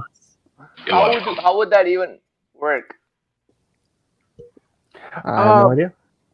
It's probably the same editing. Teams? Yeah. Okay. He'd have to. Because you'd have, Face Ben, from Who's the Boss taking on from T. Pretty interesting to see. Yeah. I'd like to see no digital. Fair enough. Fair enough. I'd like to see a rematch from Houston without the digital wheel. Mm-hmm. But it's StreamYard. It's only going to be a digital wheel. You have like a separate camera. Yeah, Christian has individual Christian has like a physical wheel in his question desk, and he's just like spinning that for both of them. Chandru, you might be able to help me with this. I sent a while back a wheel to Christian. It's like this mini wheel. It's like literally this big, but they got a better one for on the road. But I 3D printed it, but it was too small, so I'm gonna make a bigger one for him. Right. Are you gonna 3D print a bigger one? I'm hoping to. I gotta get new parts for the printer, but once I do that and I get the material, then I'm gonna like make it in fourths because I think it was too small. Because immediately after I sent him this little mini wheel, he could fit in a suitcase. They got like a bigger travel wheel, so I was like, they got like a proper travel. Yeah, they donate those like a lot. You have Harlock right here. You have Mark right here. You'll have Andrew I printed right here. I was starting to print out the logos for the teams. Right. Mm-hmm. Then you have Drew right here, and then you have a separate camera. It just says wheel, and then have somebody just come in around into the camera, spin it, and then go from there. Just like Wheel of Fortune, we have a separate person just there to spin the wheel, and that's it, and just like brandish the wheel. Right. White. You're right. So back when I was making the tiki and the cup for Makuga and Ken, it was they don't apply now after the draft, so they're useless. I was gonna send them to them so they could wear them when they walk out, but I had like the corruption logo. I printed that out, and they were gonna have like badges for them, and that's something I still want to do. And I had a wild berries one too, but again, thanks Christian for the draft because you ruined my Christmas presents for Josh and Ken. You ruined his dream. Ruined. Well, would it be Christian's fault or Christian or RBM's fault, or would it be Shannon's fault because she broke up the wild berries? I would say it's corruption on they can have this. So, with the draft, do you guys ever think that they're going to start doing that for Schmoed, like for fan leagues? The fan leagues? I think they're too broad. Yeah. Yeah. I mean, it'd be really hard to do that. Like with your league, Chris, if you did it, like waited a season or two, and then picked like, okay. Yeah. Like you picked Nikki, myself, and like 2 other people to do it, that would work because it's a smaller community. But if you took something like Full Metal or Multiplex, which they've tried and it didn't work. Yeah. So and also like part of me would be like doing the Raw and SmackDown. Maybe you have 2 different shows and 2 different like rosters, but that would be really hard to do that too. So I don't know, but I only have 23 subscribers. I have to put you on my new TV. So I have to redo it on my new TV. I don't think you want to watch Nikki Flicks on TV. I mean, that wouldn't. This face on like 65-inch 4K. I don't think you want that. That's why I got a 4K camera. I hooked it up to the computer, and then like I saw the 4K video. I'm like, no, we're not doing this. Humans are disgusting. Oh my god. See Nikki's face and go, Alan. No, yeah. I mean, seriously. I can't get the soundboard up. Shit. So I want to play. Mr. Icon, I want to play. You want to play? You want to play? I want to play. Play what? Oh, Titan Trivia. I want to play. You want to play? Yeah. I can see what I could do. I know I got you in the inner Geekdom match. That's so bad. Wait, what? We could probably. I would like to see you and Nikki maybe face off on a 1-on-1 match. That'd be cool. Let's do it, Nikki. You and I want that so bad. That would be fun. Nikki and I just by ourselves. That would, we could do that, and we'll just call it just a straight up mixed bag. We can do everything from geekdom to regular movie. We'll do that. Absolutely. We've been planning everything, and it's been fun. We started doing more stuff on the channel too because we did this rewind where we went and watched Matt remembers this match when the one with Case from a couple of years ago. So we watched the match. So when we got to put it in the highlight thing, and me and Ryan just watched the entire match, and it was fun because we laughed at a lot of stupid crap. I like how Matt's just like, I don't know what you're talking about. I saw him go like this. I was assuming, are you trying to grab like tits or something, Chris? Because that's a little, no, I'm a little weird for you to do. No, what? More power. Yeah, but absolutely, Matt. We'll get you in the match. Right on. We'll get you it before Mania because Mania is like a month away. Said the guy who's in the main event. I know. I'm such self-defecating humor. Well, Nikki, I'm competing in the 5-way for the Inner Geekdom Championship. I'm so mad that I'm not in that. I would have rather have been in that than the main event because that I actually have a chance to win. I'm not going to beat Ryan and Wow. And yeah, I'm going to do a promo where like I'm screaming at them, but Alan's just the Raptor, and then there might Ryan be a good chance it might be a fatal 4-way. Yeah, I mean, if you want to take, here's what I propose. You can take my spot in the main event and put me in the Inner Geekdom one. Because I want to win that so bad. Oh, so bad. Why not both? The fact that I have a title match myself is weird, but it's whatever. You can put yourself in whatever you want to. That's the benefit of being the commissioner. Right. You own everything. You make the rules. True. Get Matt in, put Matt in the title match. We'll put Nikki in the Inner Geekdom, and we'll replace him with Matt. Oh, no, don't do that. Versus Alan and Ryan. No.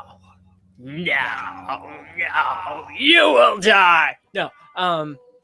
Yeah, just leave everything the same, I guess. Yeah, because Nikki, we could just play and we'll have some fun. Because I'm still gonna win that title match, so I want a shot at the title. You are double booked though, you are double booked. So I got the team title too. So I mean, yeah, you got the tag team title. So yeah, that I made myself. Yeah. Yeah, I make my own trivia trophies, Chandru. So that's one of the things. I had this Arrowverse trivia contest free for all. Kind of the king of free for alls around here, and I won a general free comic book free for all and an Arrowverse free for all. Oh my god! And I printed out my own trophies for myself.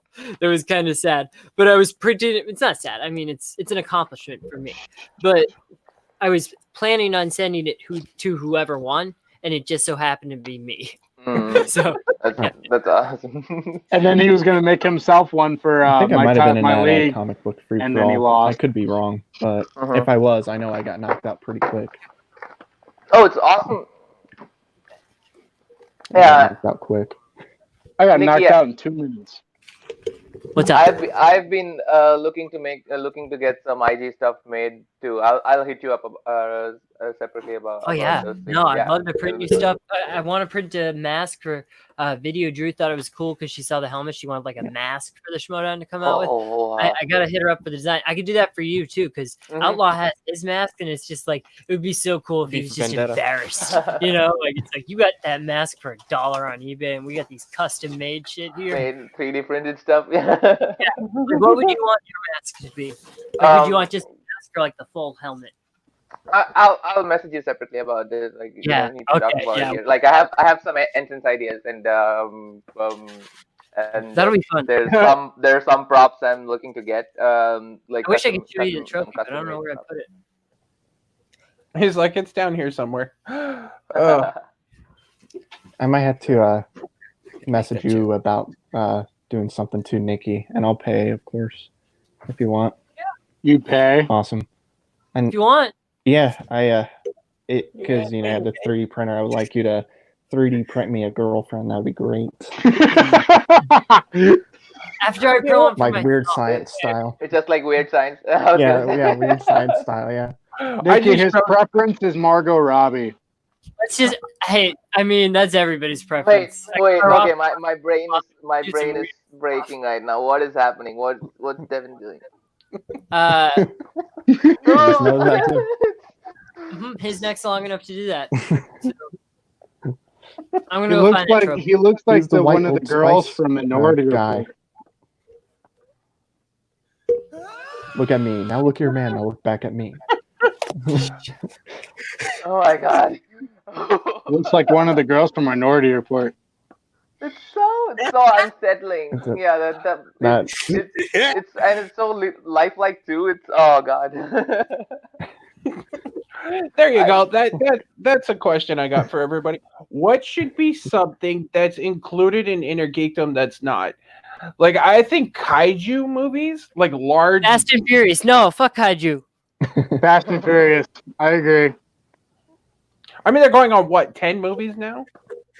Where 9 comes out? Technically, around that, for sure. Right there. Around that, yeah. Wow. Okay. All right, Chandru, there you go. With the new one, it will be 10. That's my free-for-all trophy. Oh my god, that looks so good. And it's the Green Arrow thing? Yeah, that was an Arrowverse free-for-all, the entire Arrowverse. And I was in the first round, and I lasted the entire free-for-all, and I won. Wow, that looks so so I'm cool. the Arrowverse king. I'm the new Green Arrow. My suit is here somewhere, and I will put it on. Oh my god. Oh, that's what he does. Okay. That I'm makes more the sense. costume Okay. guy. I thought he actually put it on. Because the face is too small for Devin to actually put it on his Right. Put it on his face. That's why my brain couldn't handle it. He's literally bending backwards. Okay, that makes more sense now. I couldn't do And that. then now Nick is getting a costume on. Oh god. I can never bend my neck back that way. Magic trick that God. people do where like they drop their head. Yeah, it's Like you get the really tall shoulders. You have failed this city. nice.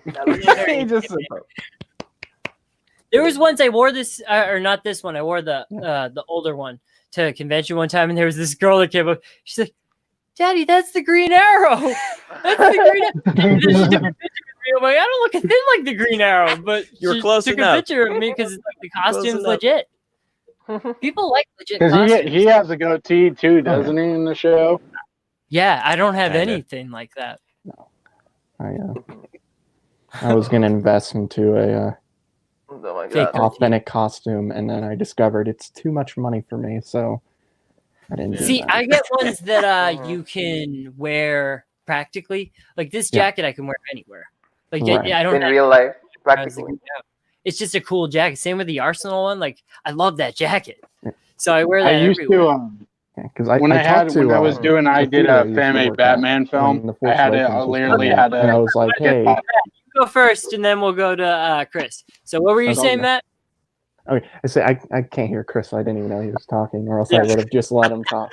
But no, yeah, back 2015 when Force Awakens was coming out, I was like, because I used to work at the theater.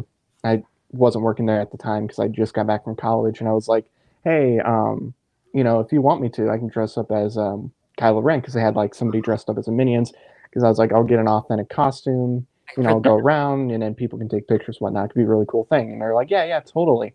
And I go online. It's like, I'm not going to spend $1,000 on something for one night. So I had to go, hey, listen, how about a Halloween costume of Kylo Ren? Would that be fine? The most I ever spent on a costume was $180. Yeah, I mean, I'll eventually. That was full with his like eyelashes. everything. Right. I mean, I'll eventually do it, but the costume, like, I think the mask, like, to get a authentic thing was like $500, $600 alone. Because you gotta get like reflective chrome, and that's the hardest part. Yeah. Yeah. And then, the and actual it's set at suit that is price fine. just because. And it's set at that price just because like there are people ready to pay, ready to shell out $500 or $600 for that mask. Save up my money Right? for Like it's just ridiculous at that point. It's like people with hot toys. Why would you spend hundreds, if not thousands of dollars on a toy that goes on your shelf? Okay, they're usually between $100 and $200. $200 The is higher my limit ones. for anything. So the Iron Man ones, the Iron Man suits are the more expensive. Yeah. Usually, Thanos is really high up there, and so is Hulk. They have the gallery like 45 though. They don't articulate, but they're really like nice looking. I got a few of those. And like I'll get those like with GameStop gift cards because people give me GameStop gift cards, and GameStop games are not cheap there at GameStop animore. So, no, they're not.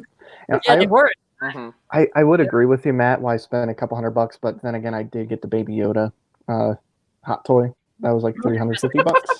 So can't really complain. You guys don't have kids yet, so you don't understand. When you have kids, you'll get that point. I kind of did, and then I kind of didn't. All right, now, Chris, what were you gonna say? As Nikki knows, because Chandru probably didn't know, I made a Batman fan film, and so I had to get a suit. And my friend looked through a lot of places and found a good one for like maybe 200.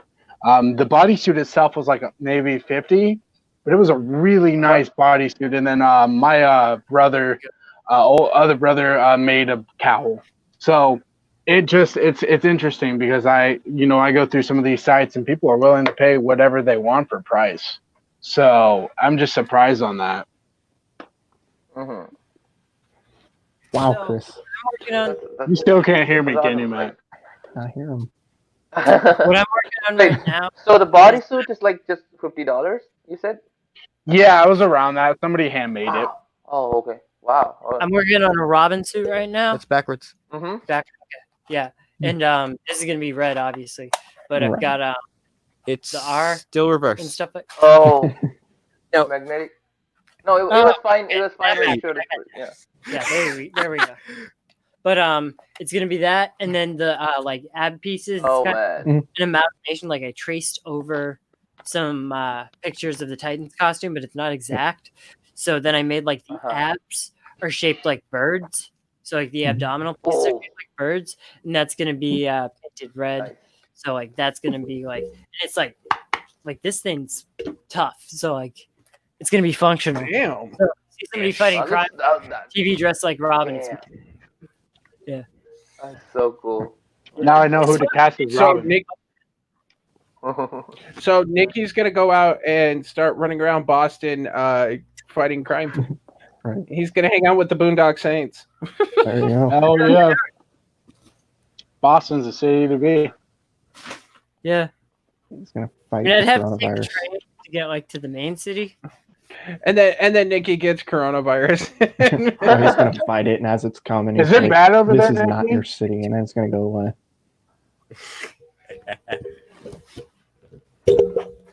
He's gonna fight the bat.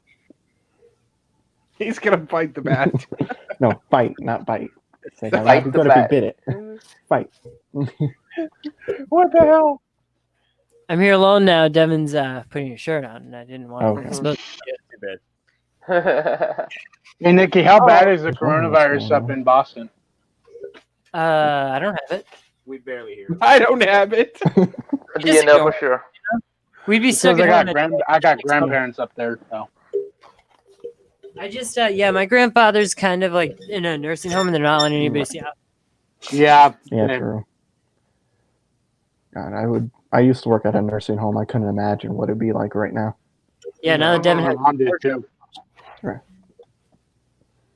See, just here, we're kind of. They told us here in Arizona just to kind of lay low. You know, you can go outside, you can do what you want to, but you have to be careful. But with Taylor's immune system, we kind of have been staying closer to home. Yeah. Right. So in Boston, restaurants have been closed, and I can't go to the movie theater. Everything other than the grocery store and the pharmacy, hardware stores, like essentials, are open, but everything else is closed. And we're not that far. Yeah, and not that many cases either. So that's what's kind of. They close a lot of gyms here. Oh, gyms are closed. Gyms are closed. All recreation areas are closed too. Aren't the restaurants still open for like takeout or delivery or like takeout? They have takeout. They do have takeout. Right? Sometimes, It's just the sit-in, dine-in restaurants that are closed. Yeah, they have curbside. The dine-in portion are closed. Okay, that's good. That's good. Yeah. Okay, I was going to ask Chandru, what are you doing? What are you doing on lockdown since you guys are basically? Oh yeah, we have been on lockdown for like 12 to 13 days or 2 weeks almost. He's in LA, right? Yeah, I'm in LA too. So it's my work is purely computational, so I can actually like work from home. So it's not affected me that much with regards to work. Like all my meetings are over, Skype or Zoom, and I'm getting work done just by VPNing into my college network. So that's going great. Other than that, like the things that I miss most are, like I said earlier, are the gym is that the gym closed, and the Schmodown tapings, because the gyms I can manage. I've been like doing home workouts and like just biking around my house and so on. But the Schmodown people, like all the matches, all the Schmodown stuff that you guys will be watching in the next month and a half, I've already seen because I was there for the taping. Yeah. So at least you fans are getting something new to keep you going for Right. the next 2 months. For me, like it's all old news that I've seen in the past month and a half. So Me? even that is gone, and I really, like I said, even when I don't have a match, I like hanging out at the studio and just like talking to people about the Schmodown, or like just in life in general, and like just hanging out, socializing with them. And that's I'm friendly enough with them that I miss them, but not too friendly that I would can just like Skype or video chat with any with like with most of them, like not that close friends. I'm not that close of friends with any of them yet, so it's So kind of we're like closer that to you than thing. they are. Yeah. Yeah, for sure. At this point, we've been hanging out for like almost what 2 hours now, just Yeah, like Wow. almost, just yeah. like just like talking. Killing it. Yeah.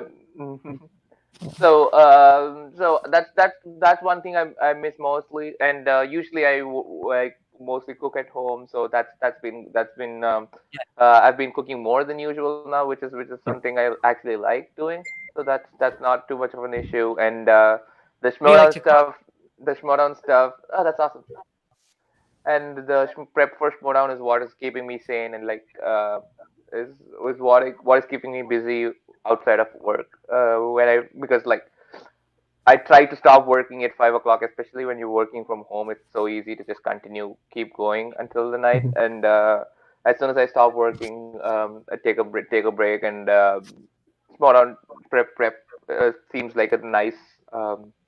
Effective, efficient way of spending time, or like a productive way of spending my free time too. So I don't think I've ever felt bored in this past 2 weeks.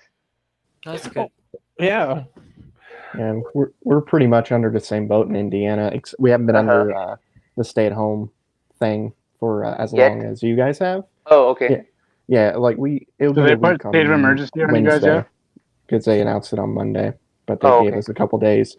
And since I work at a school, they close the doors and whatnot. We got to work Mm-hmm. like a week after to kind of get certain things fixed up and whatnot that needed it. But after that, they told us you have to stay home. Luckily, they are paying us, so I'm not I'm not in a position to where I'm not getting paid for doing nothing like a lot of That's awesome. people are. But Mm-hmm. so I mean that could change depending on how long this goes. Because if it goes to like August, September, I could see them deciding not to at a certain point because Yeah, you get to a certain point to where you don't have enough money to pay all your staff, and they have to pay the teachers like no matter what, I guess, that's because true. they can Is it work at home. private school? It's a public. You're Oh, probably okay. covered. Huh? Like that's Yeah. the thing, because that money is still in the budget and they have to spend Yeah. it. So like you're True. probably still going to be covered. Yeah, I mean, I would imagine we're gonna be. I mean, they're pretty much thinking, and I mean, who knows how long this is gonna go? But when they had their Yeah. meeting to decide whether they're gonna pay us or not, because teachers they're under salary, so no matter what, they're gonna get paid. But I'm not. Hourly? Okay. Yeah, like I'm Oh. hourly, so That makes sense. I'm in a different situation. But they had the meeting. They Gonna bring you back for the next school year is what they could like justify and all that stuff. Yeah, and I mean, Mm. if they say like no more school and for the rest of the year, let's say we'll start in August if it's good for the new Mhm. school year. Yeah. I mean, I could still go in the summer if everything's good at that point because there's a lot of things that need to be Still ready running. before the next school year. So I I guess I seriously could do could see that but happening too. it depends what Makes sense. happens the next couple weeks. Yeah, what happens in the next 2 weeks would give us an idea of like how long this is gonna last and like what is when the stay-at-home order or the shelter-in-place order is gonna be lifted and so on. Because any because of the two-week um 2 week period where you might be carrying the virus and you still are not showing the asymptomatic period. Um, you only see the effect like 2.5 weeks after you've enforced the shelter in place, right? So in California and New York, we might start seeing like like a level off or a slowdown starting next week. The R factor should be going down below 1, and that's when you can say it's controlled.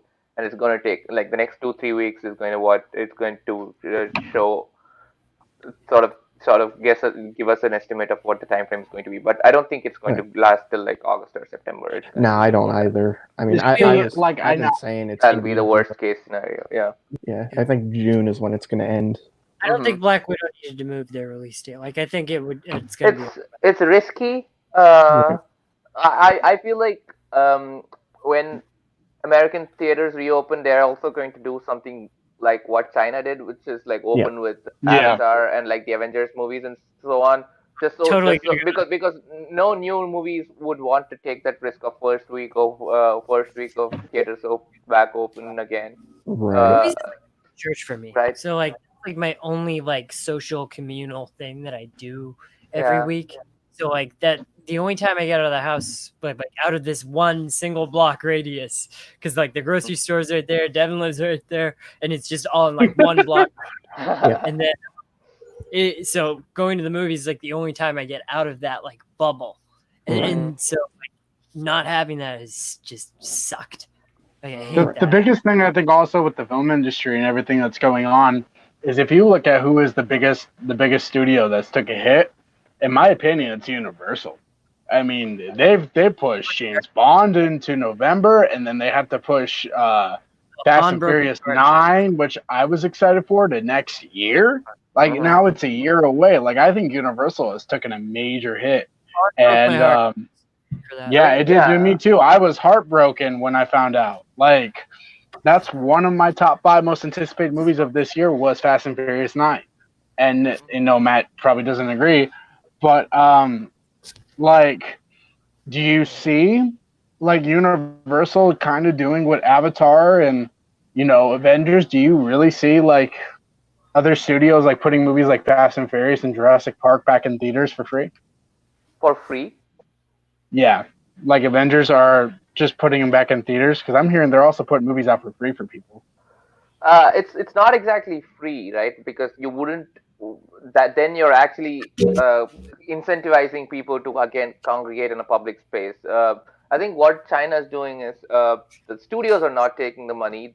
All the proceedings are going to the theaters, because that's where you need to, because the studios can bounce back. They have insurance and like they can find money. It's not an issue at all. Like, but the theaters are the ones where the economy needs to be jump started. So what they did is what they're planning on doing is almost 100% of the money, I think, is going to go to the theaters itself and not the studios. And that might be done. They would never do it for free, because at that point, subs members maybe. Exactly.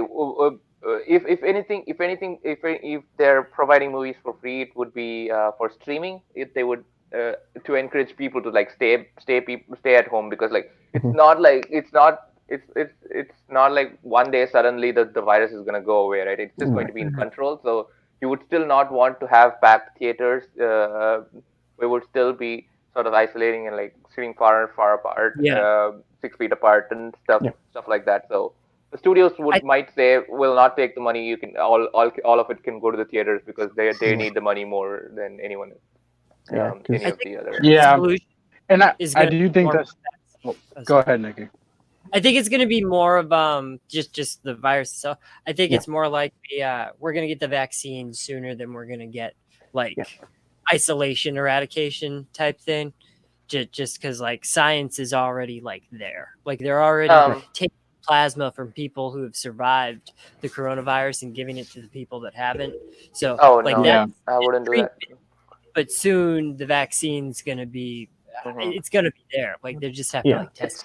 It's I don't I've been like looking at the science side of it too, like to see how long the time frame on the vaccine.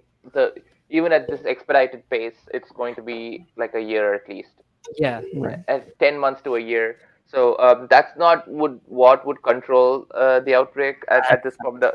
Control the pandemic and like let everyone go out. It's going to actually have this like that's why the shelter in place like helps a lot. Just to have this, we might be here a while then. Things controlled. Yeah. So that's why I'm saying it's not like an instant switch that can turn on. Everyone's gonna get the vaccine and like next day you can all go out, leave the house, and like go swim in public pools and exercise in public gyms and like pack the theaters. It's going to be like proceed with caution. We're relaxing the rules a little bit, but still try to limit contact and interaction as much as possible. So it's going to be a slow roll back to normal life. So when the theaters open, it's going to be a soft start at the beginning. That's why like a bunch of these classic movies would help a lot. If only there was like an anti-coronavirus like bug spray that you could have. Like it's like malaria. Whenever there's a malaria threat, like all anybody does is just like put on bug spray. Mosquito spray, yeah. If could they like develop something like that even? Has anybody thought of that? That's it's a virus, man. Like it's not like it's mosquito. Like the flu. Mosquito. Nikki, I'm not a biologist, it's like the flu. It's tough. basically like the flu. Like you're gonna catch it like you catch the flu. Right. Exactly. So just you have a higher chance of catching it as well. Never get the flu. And it's that's because there's a vaccine that exists. Yeah. And you probably get the like that's the ridiculous thing. I'm just like I got a really good immune system. Or you just don't. Or you're lucky because enough people. Or maybe you're lucky because enough people in the country get the flu shot, and we have herd immunity, and like we've contained the spread of it enough that you don't see any person who actually has flu that passes it on to you. Yeah, that's true. That's the difference. Yeah, because I do get my shots, the ones that I definitely need to get whenever that time comes. But I also haven't gotten the flu shot in at least 5-6 years, and I mean it's probably because so many people have gotten it. It's just it almost seems like if I do get it, or if I take it, maybe because my body's not used to it, I get sick. Okay. But some people show symptoms after taking the shot too. Yeah. You see, and I got mine, and I didn't had anything like that at all. When I haven't taken it, so it's a little weird. But all right. I'm so sorry. But also the thing is, I do think this is gonna go down eventually because I think everybody that has symptoms, like whether it's very mild or extreme, I think they're all gonna get tested for this, and then, let's say by the end of April, maybe early May is when everybody who's showing something will probably have the test by then, and then that's when you're gonna see the numbers go down. I think of course it's going to go up. It's not just a factor of. It's just not just a matter of getting tested, right? Like it's also a matter of like more people getting infected too. It's not just like it's not like 100,000 people got infected with the virus with the virus, and like more and more people are getting tested as the time goes on. It's that more and more people are also like getting contracting the infection as time goes on. So it's going to incubation period. Yeah, it's going to be interesting going forward to see how it goes, but definitely it's. I've been tracking the data too. Like it's because I do some data analysis on my simulations as well, so I can sort of try to see the second gradient and third gradient, third second derivative and third derivative on the data and so on, and like looks like it's already starting to slow down a little bit, especially when you look at the new cases graph. So there is some hope. Like seems like it's starting to work. It definitely the next week there should be better. Next 2 weeks the cases seem to be definitely getting better. We just hit at least on a state by state basis. Right. And I mean, this might be something to where we're all going to have to get a yearly shot or something to make sure it doesn't happen again. For sure. Once a vaccine is created, it's going to be, because it's also like an RNA based virus, mRNA based virus, just like the flu. So already there are like multiple strains that exist. So it keeps evolving. Just like the flu shot, that's why you need to get the flu shot every year, right? Like every time they look at the 20 most likely strains, and you get a shot for all 20 of those, and it's going to be something similar for Corona as well, COVID as well, and they would be looking at like the 20 most likely strains, and you would be getting a shot for those 20 most likely 20 strains, and I believe this vaccine, once it's synthesized, would be like the most sought after vaccine. Like if like 98% of the people would stand in line and like get this vaccine. I mean, I'll definitely get it too. Yeah. They'll have drive-through shots. You just pull up, they'll stick you, and you drive away. Finally, people would take the flu shots. You'll see some. I just found out some of you have not taken flu shots at all. Like I'm more afraid of being. They would just maybe just like do a 2-for-1 sale and just like get both the COVID. Buy one get one free. Yeah.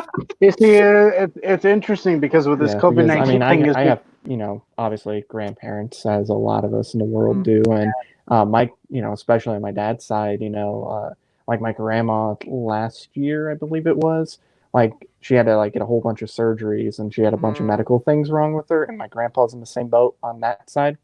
So I'm more getting it for them than I'm getting it for myself, because like I mean, you never know. I might get it, one day. You never know. I'm right now I may be like, oh, I'll never get it, and then next day I got it. But with them, it's like I want to go around them, I want to be able to see them, eventually. So I don't want to like have it like 5 years later or whatever, and then accidentally give it to them. So that's definitely what I'm gonna get. You don't want that on your conscience, dude. Yeah. Say especially because didn't they say it's 10 times more contagious than the regular flu? And then this is like a very weird thing to where like you can have me, like one version of me doesn't get it at all. It's just like a normal cold, whatever. And then another version of me dies from it. It's very weird, but too, because didn't they say there was a college athlete that died from it? Yes. Oh. So yeah, that's where I'm a little worried. So. Okay, before we sign off, does everybody want to see something? Nikki and Devin, you kind of saw this rant last night, but I kind of want to hear it again. I want to see Chandru and Chris's face when he does it. Hey, Matt. Hey, Matt. No. No, I got this. I think I can work this. No, I think I can work this in. Hey, Matt. I'm kind of proud of the joke. Oh, no. How do you feel about sports? Yeah, I knew it was going there. I'm not happy. Not happy that these things are getting canceled. I don't know how this thing, started, but if it was a bat, whoever ate the fucking bat, not happy with you. Nobody knew about it, so you're probably dead because, we didn't know about the coronavirus until then. But I don't like you. Don't like you at all. Look, cancel March Madness. That makes me upset. Baseball could have been 2 days ago. Could have been watching that. Nope. You had to eat a bat. Could have had NBA. Nope. Had to eat a bat. Oh, guess what? If NFL and college football's canceled, thanks to the guy who had to eat a bat. Couldn't eat like chicken. Couldn't you eat, I don't know, hamburger, steaks. You could have eaten, could have eaten pussy. Could have eaten pussy. You could have, I don't know, you could have eaten anything in the world, but you had to choose a bat. It's like, why would you choose a bat of all things? It's like, okay, so I had chicken today. I had chicken yesterday. It was fine. I had a hamburger, a little while ago. That was great too. You know what I haven't eaten yet? I haven't eaten a bat. I wonder what it tastes like. Alligators are supposed to taste like chicken. Saying though, can't eat pussy, eat bat. Look, that's how it works. Hey, Maddie, I don't know if you can hear me. but you had to eat a bat. Had to eat a bat. See what he thinks Cancels about everything. wrestling now on Pauses the ESPN world because he probably you can't fucking hear. bat. And guess what? You cause a pandemic. Illogical. Keep going, man.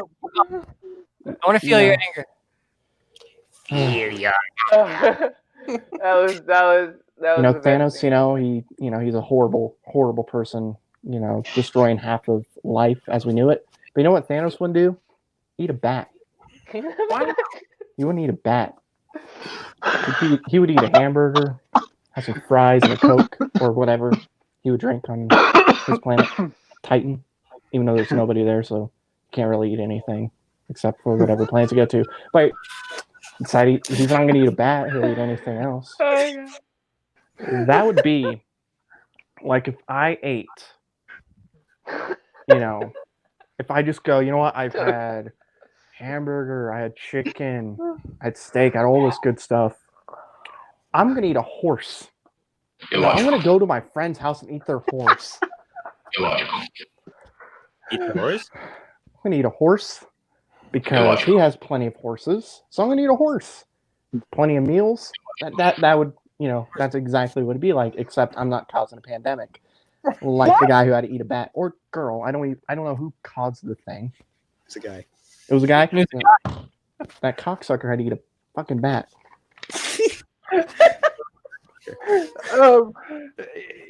And this is the mild version of this. It got worse yesterday.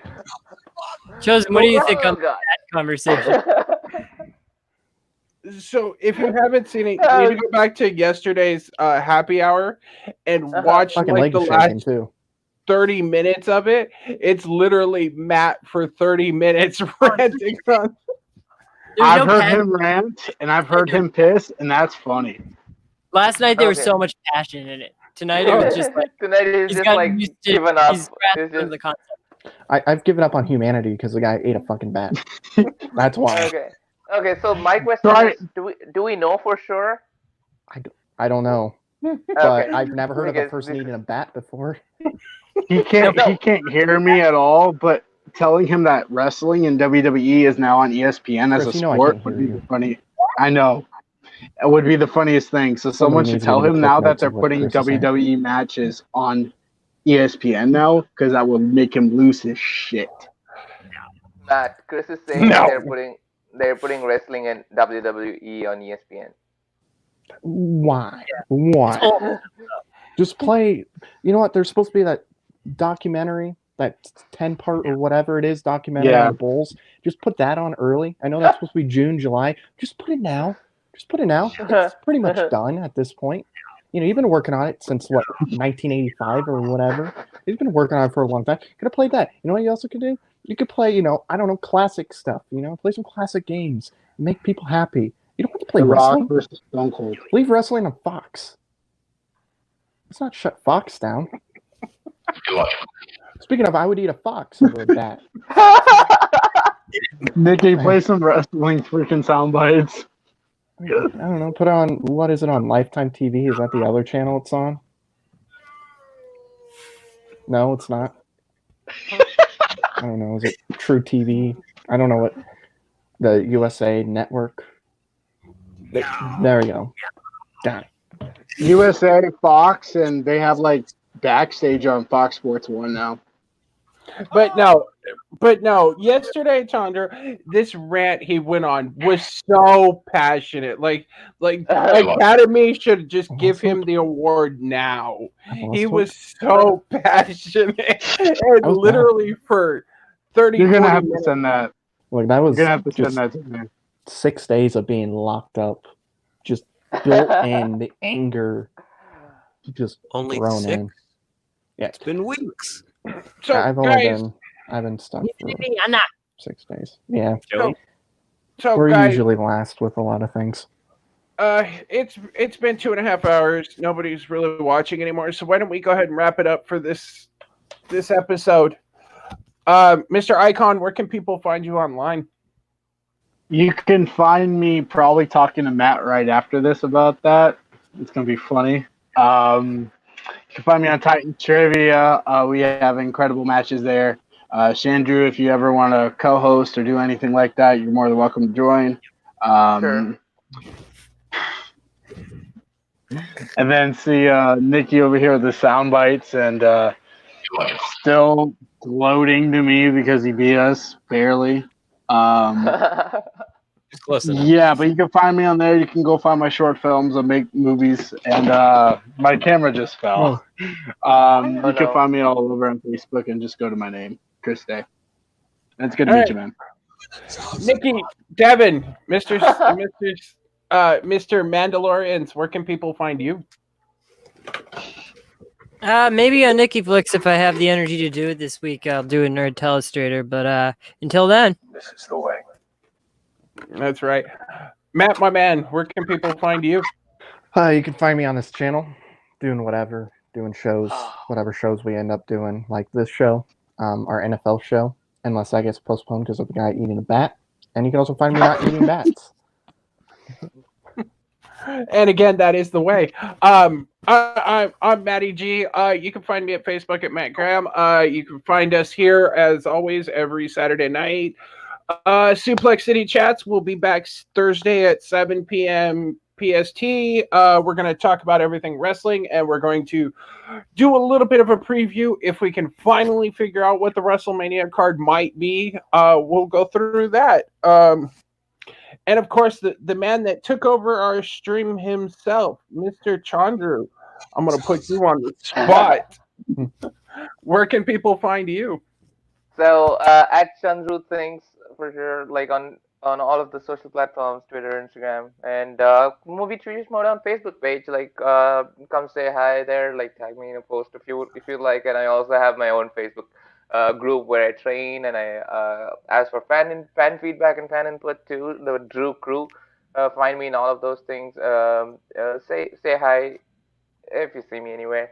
On one of the socials or in real life. You might not see me in real life because I'm self-isolating as of now, but that's all. do it.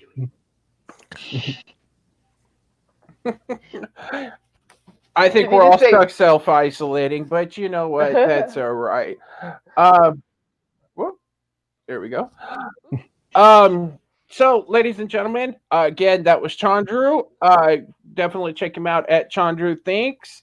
From all of us here at After Dark, Chandru, we want to thank you for spending a couple hours with us. And everybody, we'll see you next week. Don't eat the bats.